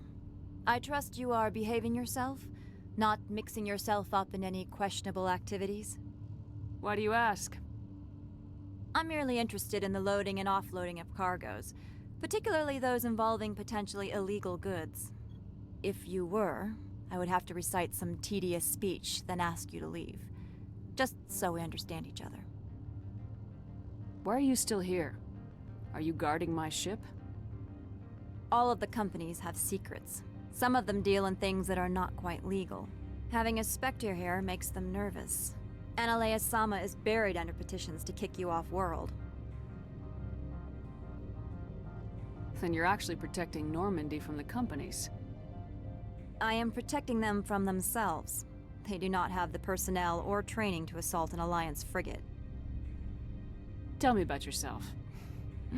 You first. I'm just a security guard. I heard that there were no human Spectres. How did you get that job? I'm a test case. The Council wants to see if humans are ready to rejoin them. There have been a few stories on the extranet about that. People debating whether or not the Alliance will be given another chance. I served in the Marines for a decade, mustered out and went private sector. I was under fire a few times, so I ended up leading this detail. There are guards everywhere. Are there that many problems here? I'm sure Parasini-san gave you the ultra-special blah-blah about business here. Everyone wants to be protected from everyone else, but everyone also thinks they have a special right to kick over everyone else. So you have to keep them from getting too eager. Most of my job is diplomacy. Two corps start yelling at each other, my people walk in, flash some ceramic, and they start talking civilly. If there is anything this job has taught me, it's how to be impartial. Don't they have their own security forces? Everything from hackers to mercenaries. They have investments to protect, after all. But we are the only ones allowed to bear arms. Which is why the companies constantly try to bribe my people. I have a clear policy against freelancing. Anyone who works on the side is fired. I'll be moving on. Very good, Commander. Please stay out of trouble. Okay. Have I ever got to talk to her like that?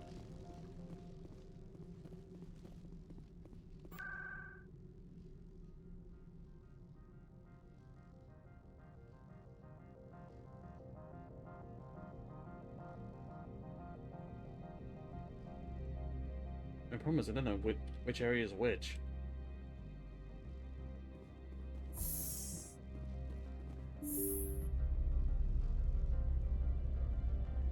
I don't think I'll be using rapid transit for now.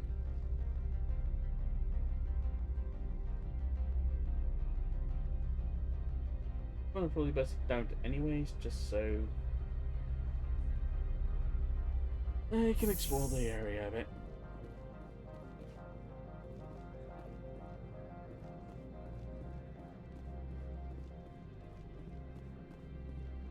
Greetings, Spectre. Have you brought the package? Here you are.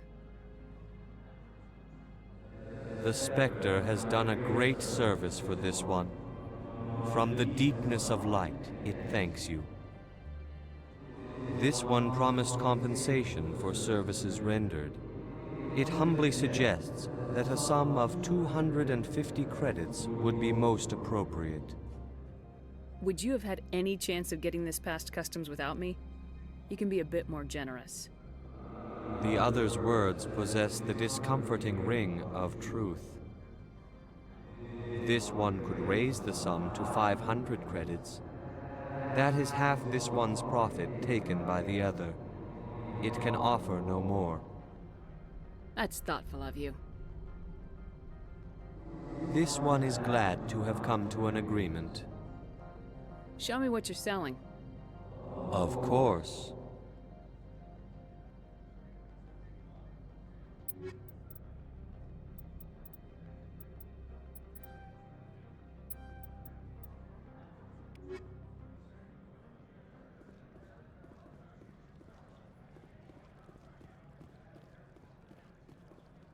You're the Spectre, right? Management told us not to talk to you. They say there hasn't been an accident on Peak 15, but everyone knows. Something weird is going on at the Synthetic Insights office. The administrator shut him down. Peak 15 has a bio and cyber hazards lab. If there's a problem, they should nuke it before it spreads. I'd love to have your job, traveling the galaxy, saving lives. That's what I wanted to do as a kid. How'd that turn into accounting? You're this... The managers warned us about you, Spectre. I can't believe the paranoids that work here. There's no accident on Peak 15. I don't understand these rumors about Synthetic Insights. If the office is closed, it must be for a good reason. I don't care what happened on Peak 15. We've all signed non-disclosure agreements. Blah, blah, blah, blah.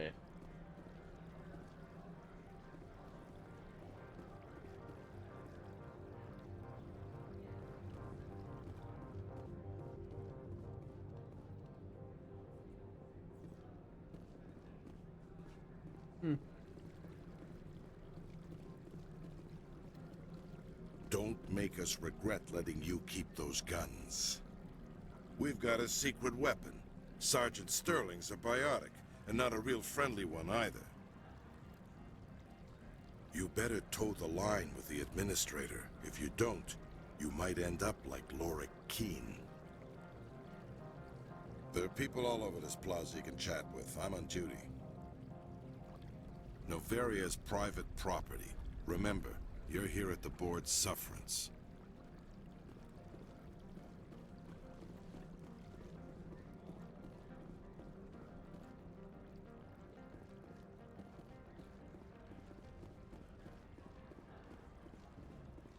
I'm on duty, Spectre. I shouldn't be talking to you. If Sergeant Sterling catches me with you, she'll, I don't know, crush my trachea with her brain or something.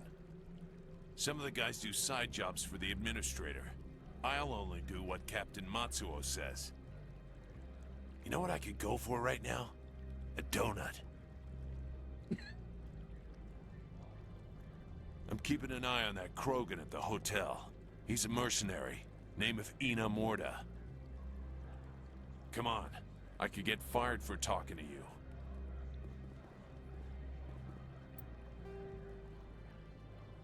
I'm gonna go ahead and do this.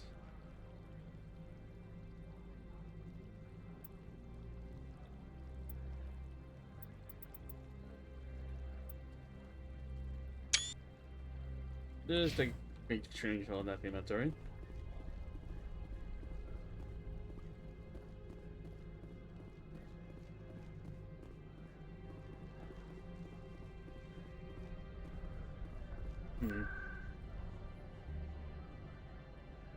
I wonder. Resident garage, docking bay. Okay, so I'm in the plaza right now.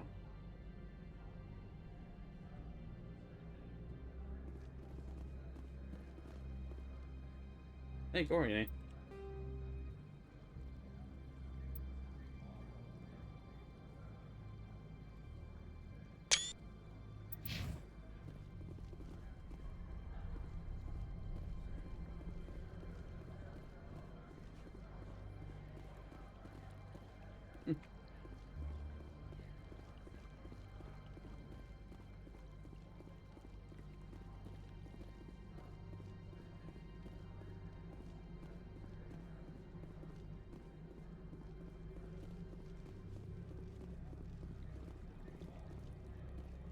Alright.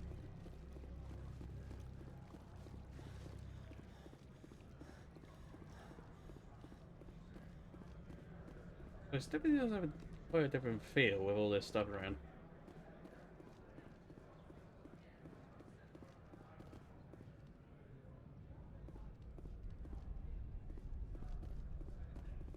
think previous times I've been through here, there hasn't been this much stuff going on, but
How can I help you?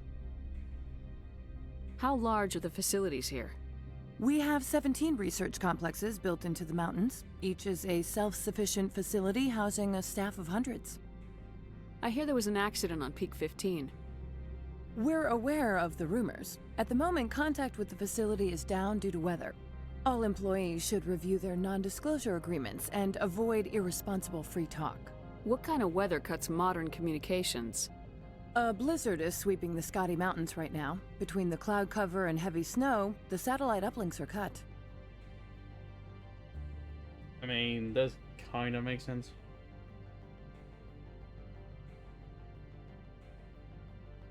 Regardless of the amount of technology you have, the blizzard could probably screw all sorts of things.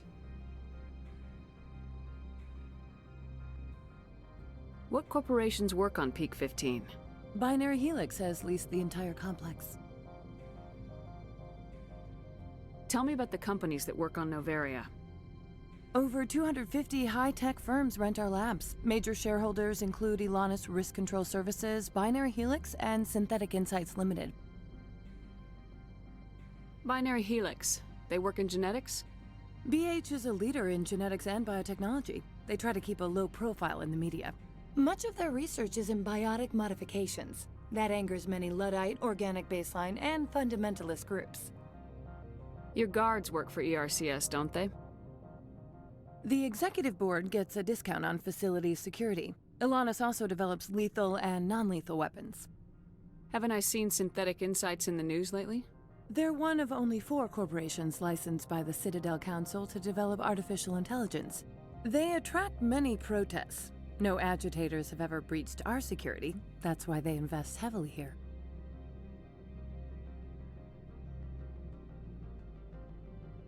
I've taken up enough of your time. Not at all, Spectre. This is my job, after all. How can I help you? Oh, I have to actually... Right. How can I help you? I'd like to speak to Analeas. One moment, please. Mr. Analeas? Yes, what? Commander Shepard is asking to see you, sir. Right, fine, come in.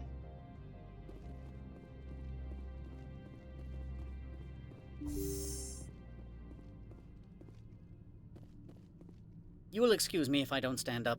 I have no time to entertain spaceborne vagabonds. I see you looked up my service record. Only a fool enters negotiation without knowledge of the other party's tendencies. This greeting is a courtesy. I will only cooperate as required by the Executive Board. Businesses come here to avoid the second guessing of galactic law. Are you telling me you have no safety protocols? Don't be ridiculous. Do you think a for-profit company would take no precautions against loss of life and material? Project leads have the final say here, not meddlesome politicians. Do you do business with Saren? Agent Saren? One of your Spectre compatriots? He is a major investor in Binary Helix Corporation, which is one of Noveria's backers. Is Binary Helix developing weapons for him? It's possible, given his interests. What our clients do in their labs is their business. Is there some problem on Peak 15? An area of severe weather has cut off contact. Things will return to normal in a few days. I've heard an Asari matriarch is here. Benezia? She arrived a few days ago, accompanied by a personal escort and some cargo. She's up at Peak 15. What can you tell me about her cargo? Large, heavy, and sealed. It passed weapons screening. Beyond that, it is not our concern. What do you mean, personal escort? The phrase is self-explanatory. Bodyguards attending to the safety of her person, mainly Asari commandos. You let Asari who can kill you with their brains run around, but give us flack about guns? They followed all our regulations. I had no reason to forbid Lady Benezia from taking them. Being understandable.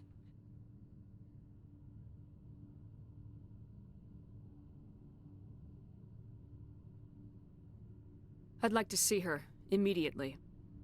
I'm afraid that you cannot. Peak 15 is a private facility in the Skadi Mountains. Regardless, there is a blizzard in the area. Shuttles are grounded and surface access has been cut off. Surface access, you say? Cut off, I said. The roads are not suitable for travel. Don't make an issue of this, Shepard. Shepard, I am sure that there are other people here who could help us. What brought her out here? If I knew, I wouldn't be at liberty to say. She came here as Agent Saren's executor. She is here on business for Binary Helix. There were issues at Peak 15 that required Saren's attention. Back to my other questions. Every minute of my time you waste costs the company 12 credits. I will keep a running tally. Why is Synthetic Insights closed? I have placed Laura Keene, the manager of the Hanshan office, under internal review. I cannot comment further at this time. I have no more questions at this time. Good. I received a dozen urgent messages while you dithered about. Mr. Analeas isn't the only one with a pass to leave Hanshan. You've never worked in the corporate world, have you, Commander? You can't bludgeon through bureaucracy. All right. What would you do? Talk to Lorik Keene. You should be able to find him at the hotel bar. Can't say more. Not within earshot of Mr. Analeas. You said I should talk to Lorik Keene? Mr. Analeas isn't the only one with a pass to leave Hanshan. Keene spends his days at the hotel since his office was closed. I've taken up enough of your time. Not at all, Spectre. This is my job, after all.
Afternoon. Sit down, have a drink. What can I do for you? Are you Lorik Keene? I heard you might be able to help me. You are the Spectre that just arrived, are you not? What can an old Turian like me possibly help you with? I'm trying to find a way into the garage. I have places to go. You need a pass. How fortuitous. I'm the manager of the local Synthetic Insights office. For the moment, at least. Mr. Analeas closed my office. He claims to be investigating reports. The administrator is an interesting man. He's become quite wealthy since he took direct control of rents. I sense a connection there. Indeed. I acquired evidence of Analeas' actions. His hired goons are ransacking my office to find it. I suspect your goal lies outside this port. Mr. Analeas would be disinclined to let you wander. If you recover the evidence from my office, I will give you my garage pass, as well as a sum of credits. Why didn't Analeas cancel your pass clearance? Why should he? There's nothing outside but snow and hungry Nathak. How did you get a pass? I'm a manager. Most executives on Noveria are free to come and go as they will.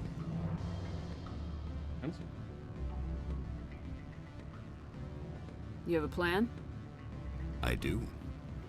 However, there is one other... What is that charming human expression?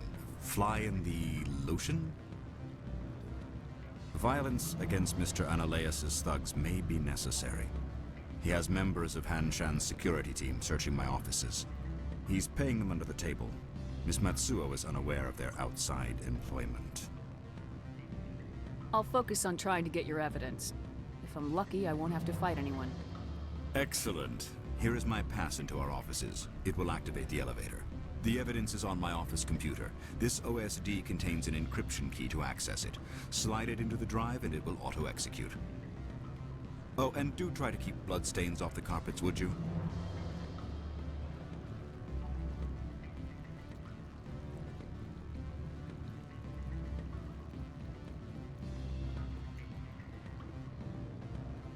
What sort of offer did they make? Good. I don't think I'm supposed to mention numbers. They'd only write them down on thin strip. Full benefits, of course. Ah, sure, the company takes care of its own. Full insurance, paid vacations, subsidized housing. After a year, I'd start getting stock options.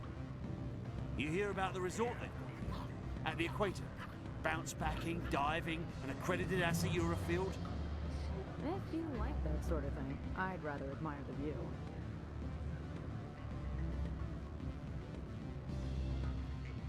You're the Spectre, right?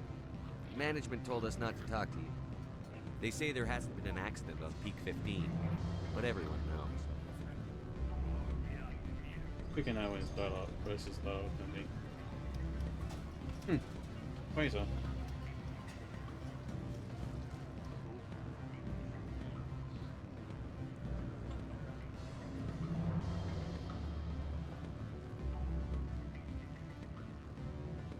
Excuse me, I need a moment of your time. The male human at the hotel bar? He's a sales rep for Binary Helix. His name is Rafael Vargas. I need you to speak with him. Do you know who I am? Everyone here knows who you are, Dullstone. That makes you ideal for my job. You are a known quantity, or so Vargas will think. He will assume you are here to investigate his company's dirty laundry. That will distract him from my real intentions. He's right there. Why not talk to him yourself? I wish I could. I already bungled this myself. He realized I was not a real buyer. I don't know anything about Binary Helix. What would I talk to Vargas about? I represent the Aramali City Council on Thessia. Our town is known for its biotic amp crafters. What is your city's interest in Binary Helix? They do not manufacture amps. Much of BH's work relates to biotics. There are rumors that the Noveria branch has flown in Asari biotics. Powerful ones. Commandos, to be specific. We want to assess any potential risk to Asari copyrights. You will present yourself as a buyer, on behalf of the Spectres or the Alliance. Discuss their military enhancement programs. Your real objective will be to distract him. I will give you a device that will crack into his personal wireless network. It will upload a variety of monitoring viruses. They will infiltrate Binary Helix when he logs onto their intranet. What's in it for me? Money, of course. I would be well paid for this. So would you. 500 credits. Interesting plan. I'm in. Excellent. Here is the cracking device. You will know it is done when it beeps. I have assembled a dossier on Vargas. If you would like, I could brief you on his behavior patterns. Tell me what you know about Vargas. He is impatient with those who waste his time. I tried to get him distracted and off topic. He concluded I was not interested in his company's services. I noticed he has a tell. When a topic makes him nervous or uncomfortable, he has a tendency to rub the back of his neck. If you see that, press him on the subject. It may distract him enough to keep him talking. I'll go see him now. I hope to hear from you soon.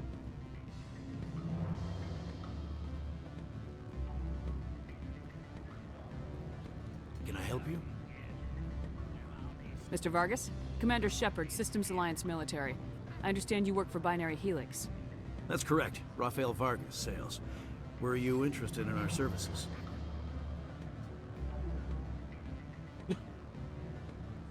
I think I'll explore this because I think I've pretty done this before, so. Actually, I wanted to warn you. An agent of the Aramali Council hired me to break into your network. She gave me this. Oh, a cracking device. I appreciate your forthrightness, Shepard. Now that we know what to look for, our IT people can have a little fun with the Asari. We'll isolate their viruses and feed them false data. If you'll excuse me. Sure thing.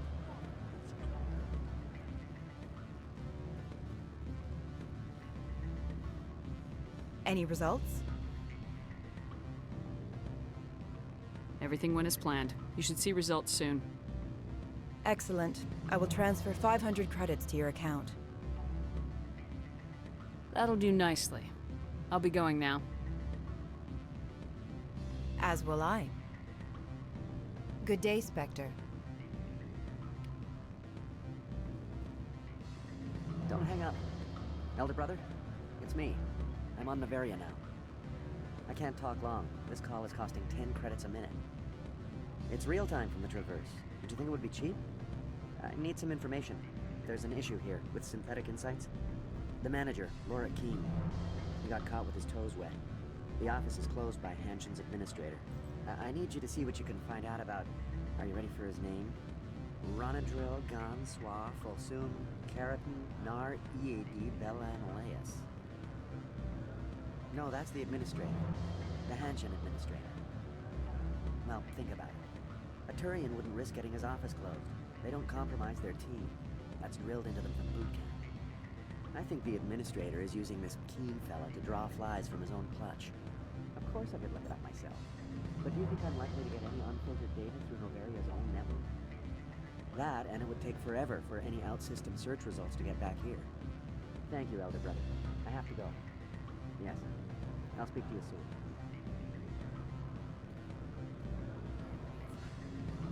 Beat it. I said beat it. Go find something else to do, stupid mammal.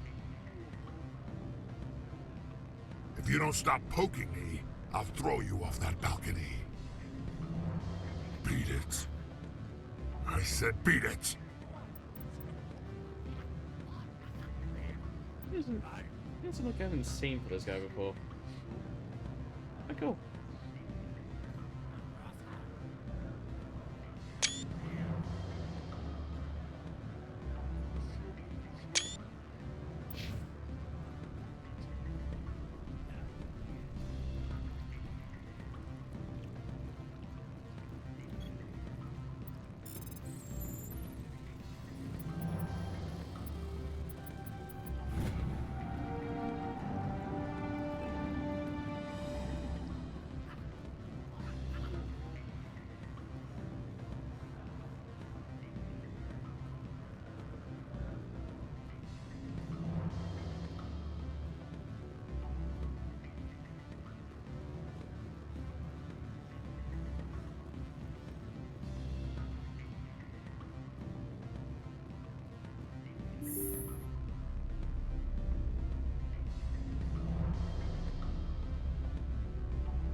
Freeze! Hanshan security. This office is sealed. What are you doing in these offices? The administrator's orders. Laura Keene is under investigation. Ananias is paying you to shake this place down. Does Captain Matsuo know you're here? Hey, I'm not the one who wants Keene. Ananias has a Varren up his ass about this guy. How about this? You pretend you didn't see us, we'll pretend we didn't see you. Not you two, at least. Hang on. Taking it.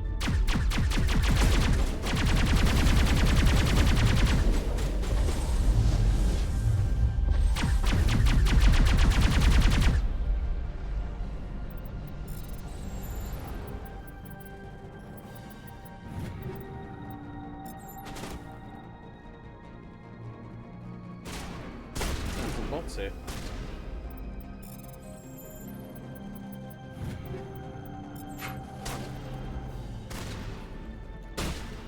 I don't know if I actually want to have to deal with those. Maybe.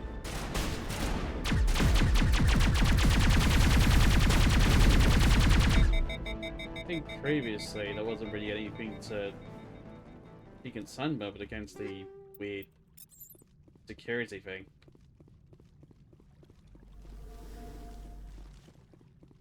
Don't know why it was even there in the first place. Guess now there might actually be a reason for it.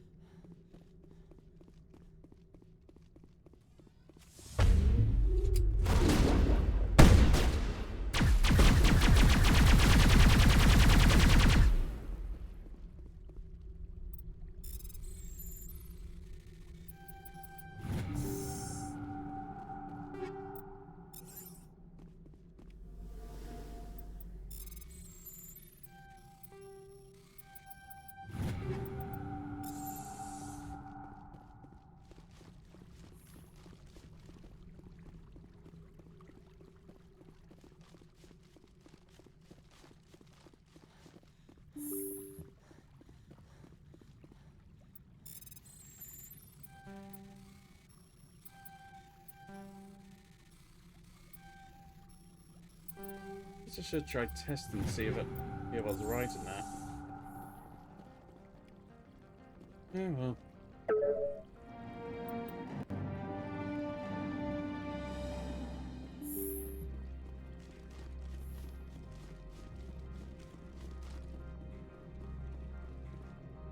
I don't think you're supposed to be in here, Shepard. You have me at a disadvantage, Miss... Oh, now you're gonna show some respect? I'm Sergeant Kyra Sterling, Ilanis Risk Control Services. Ananias would throw you off-world for what you did here. I won't. You know what we did to cop killers on my world? You're breaking the law for bribe money. You know what we do to dirty cops on my world? I didn't want to fight them. They fired first. Well, I don't need a gun to rip you to pieces.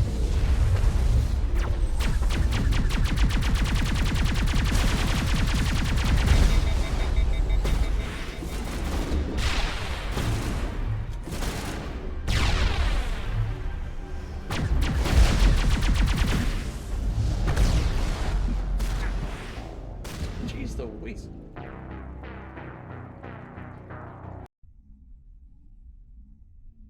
Okay, so this is going to be a bit harder than it normally would be. Jeez.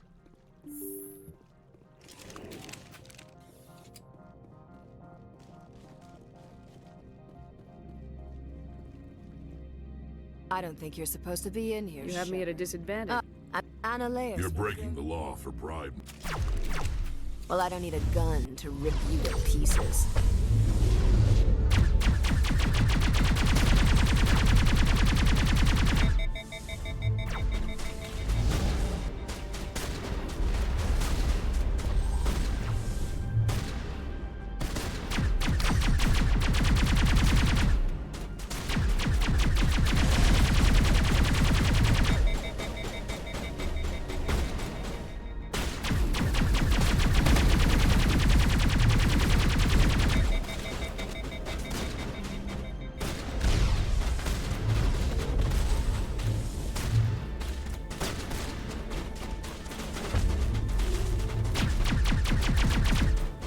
Charging up.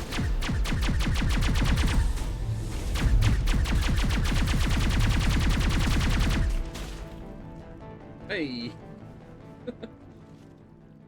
That's kind of funny.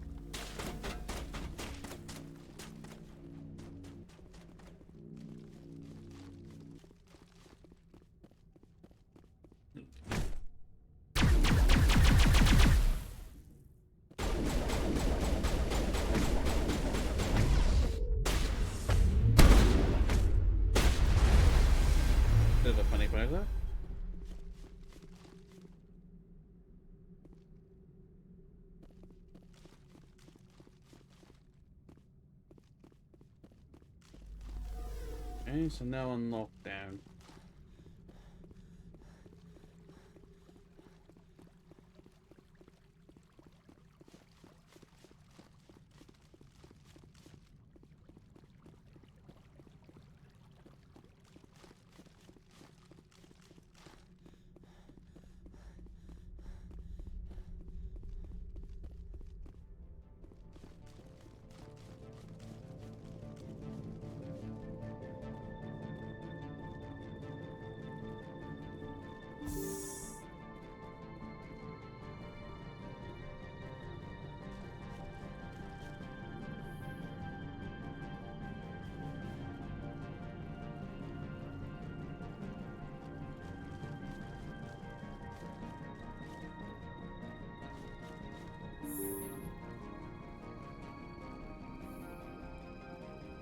How the hell am I gonna get out of it?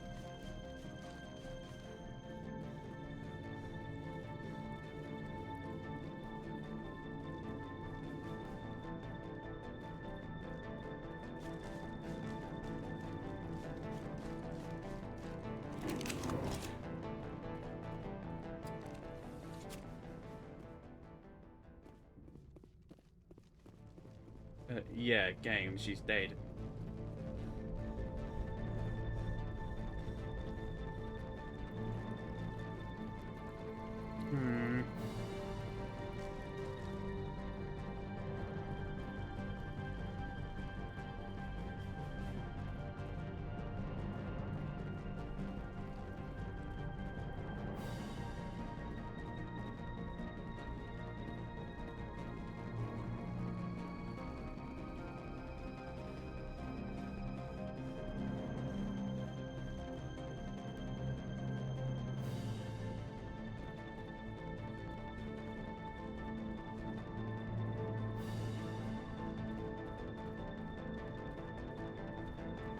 Well, I seem to be stuck in here.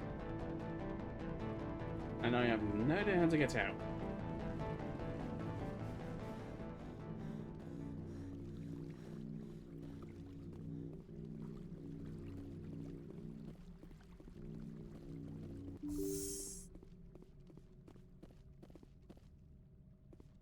Do not be fooled by these civilized surroundings. This is a place of secrets and lies.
I don't think you're supposed to be in here. You have me at a disadvantage. I'm Analeus. You're breaking the law for bribe. I didn't want to fight them. Well, I don't need a gun to rip you to pieces.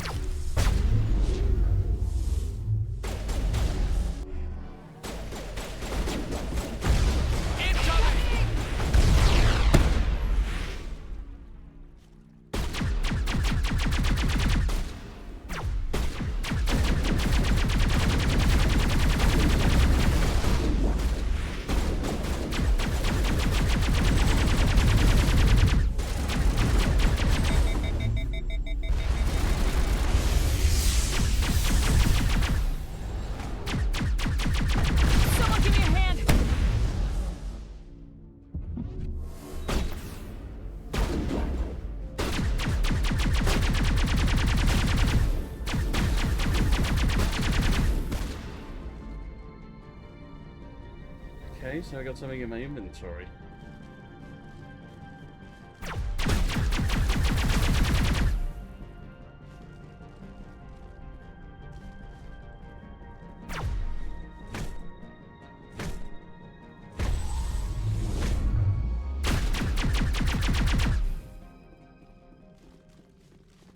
Okay, I think it just bugged out slightly. Okay.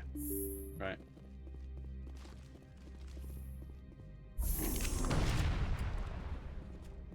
Doesn't normally happen, but it happened this time. Fine.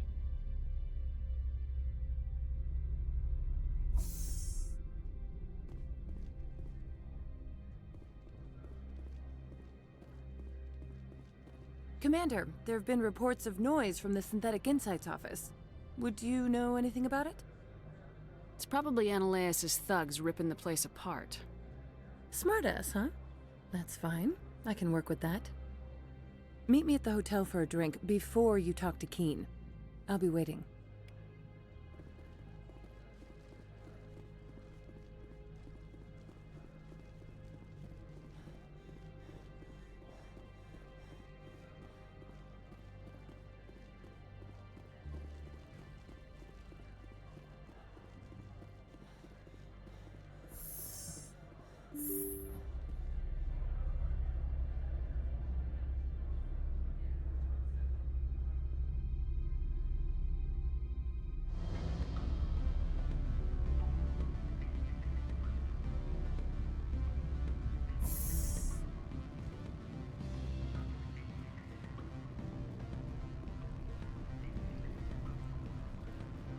Allow me to reintroduce myself.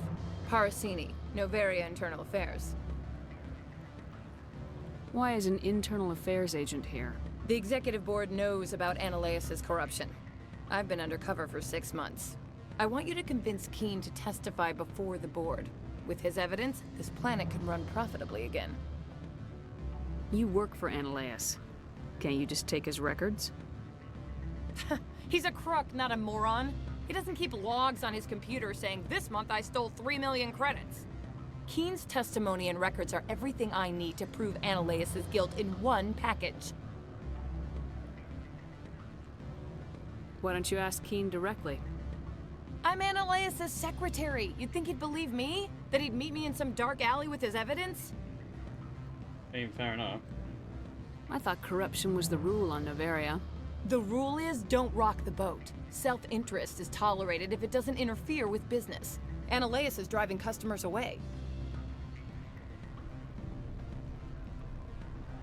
I need Keen's garage pass to complete my mission. You help my investigation, I'll provide whatever you need. Favor for a favor. In the long run, it is better to remove the source of the problem. Look, Shepard, I don't like this either. You Spectres play fast and loose with the law. That's bad for business. All right. I'll talk to Keen and see if I can convince him. Thank you. You know where I work. Come talk to me once you know if he'll play ball.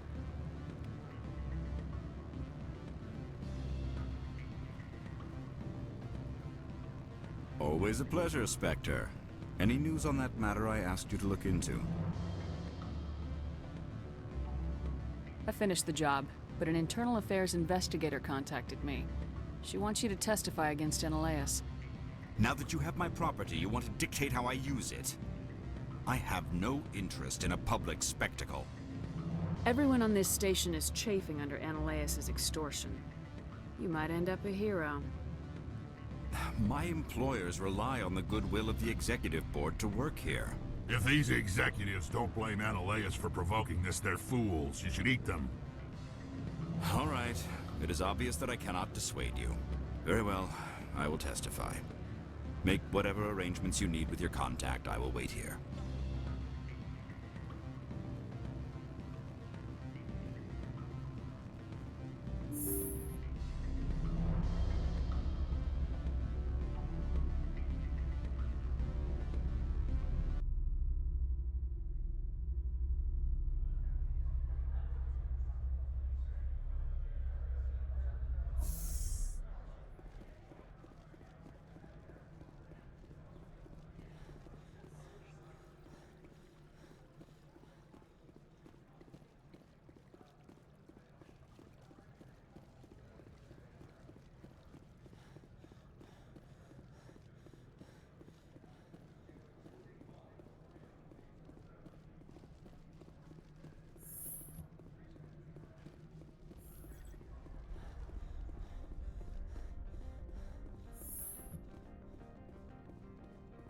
Spectre, have you given any more consideration to my offer? It took some persuasion, but Keen has agreed to testify. That's a world of stress off my back. I'll take the evidence for safe transport. I didn't think you'd help me, being a Spectre and all. I guess some of you can be alright. So, how about getting me into the garage? While you were working on Keen, I got you a garage pass. Be careful up there. I have an arrest to make. Wish I had time to change into something easy to move in. I hate skirts. This is an outrage. I'll see that you never work in this sector again. Yeah, get a move on. You, Shepard! I demand you place this bitch under arrest! You have the right to remain silent. I wish to God you'd exercise it. See you around the galaxy, Commander. I owe you a beer.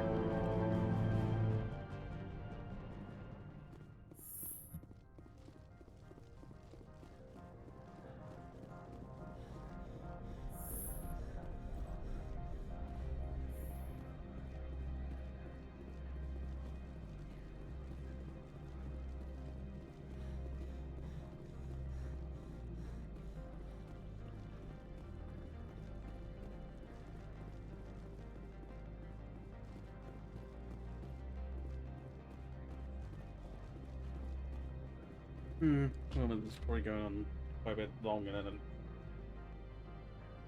I might not like it to.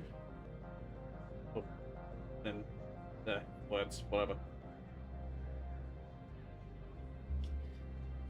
Yeah, I forgot about the fact that Noveria has like a main herb area that goes on for quite a while.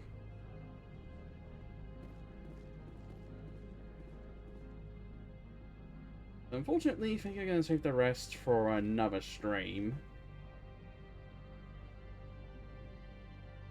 But that does mean at least I am going to be doing more Noveria at the beginning of the next one.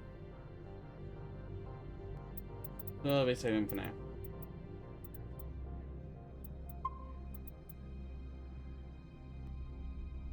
But yeah, I think I'll end it here.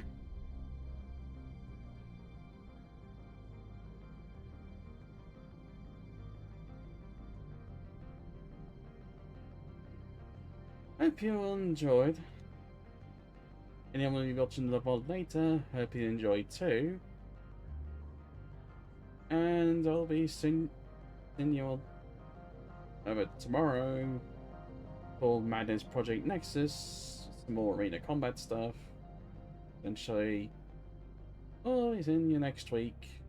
So either Wednesday, where I'll be doing Warframe. Thursday, where we're doing more of Mass Effect Legislation modded, or Friday, where it's more Madness Project Nexus. All around 19 PM UK time. I'll have to see you all then. For now, I'm gonna do a raid, and I think it'll be to the Warframe channel.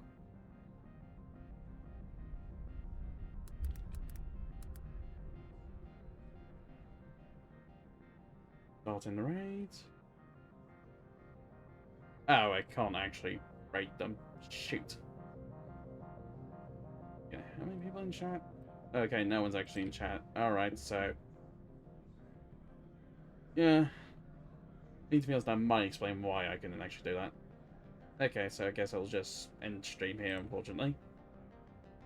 As no one's around as of right now. Alright.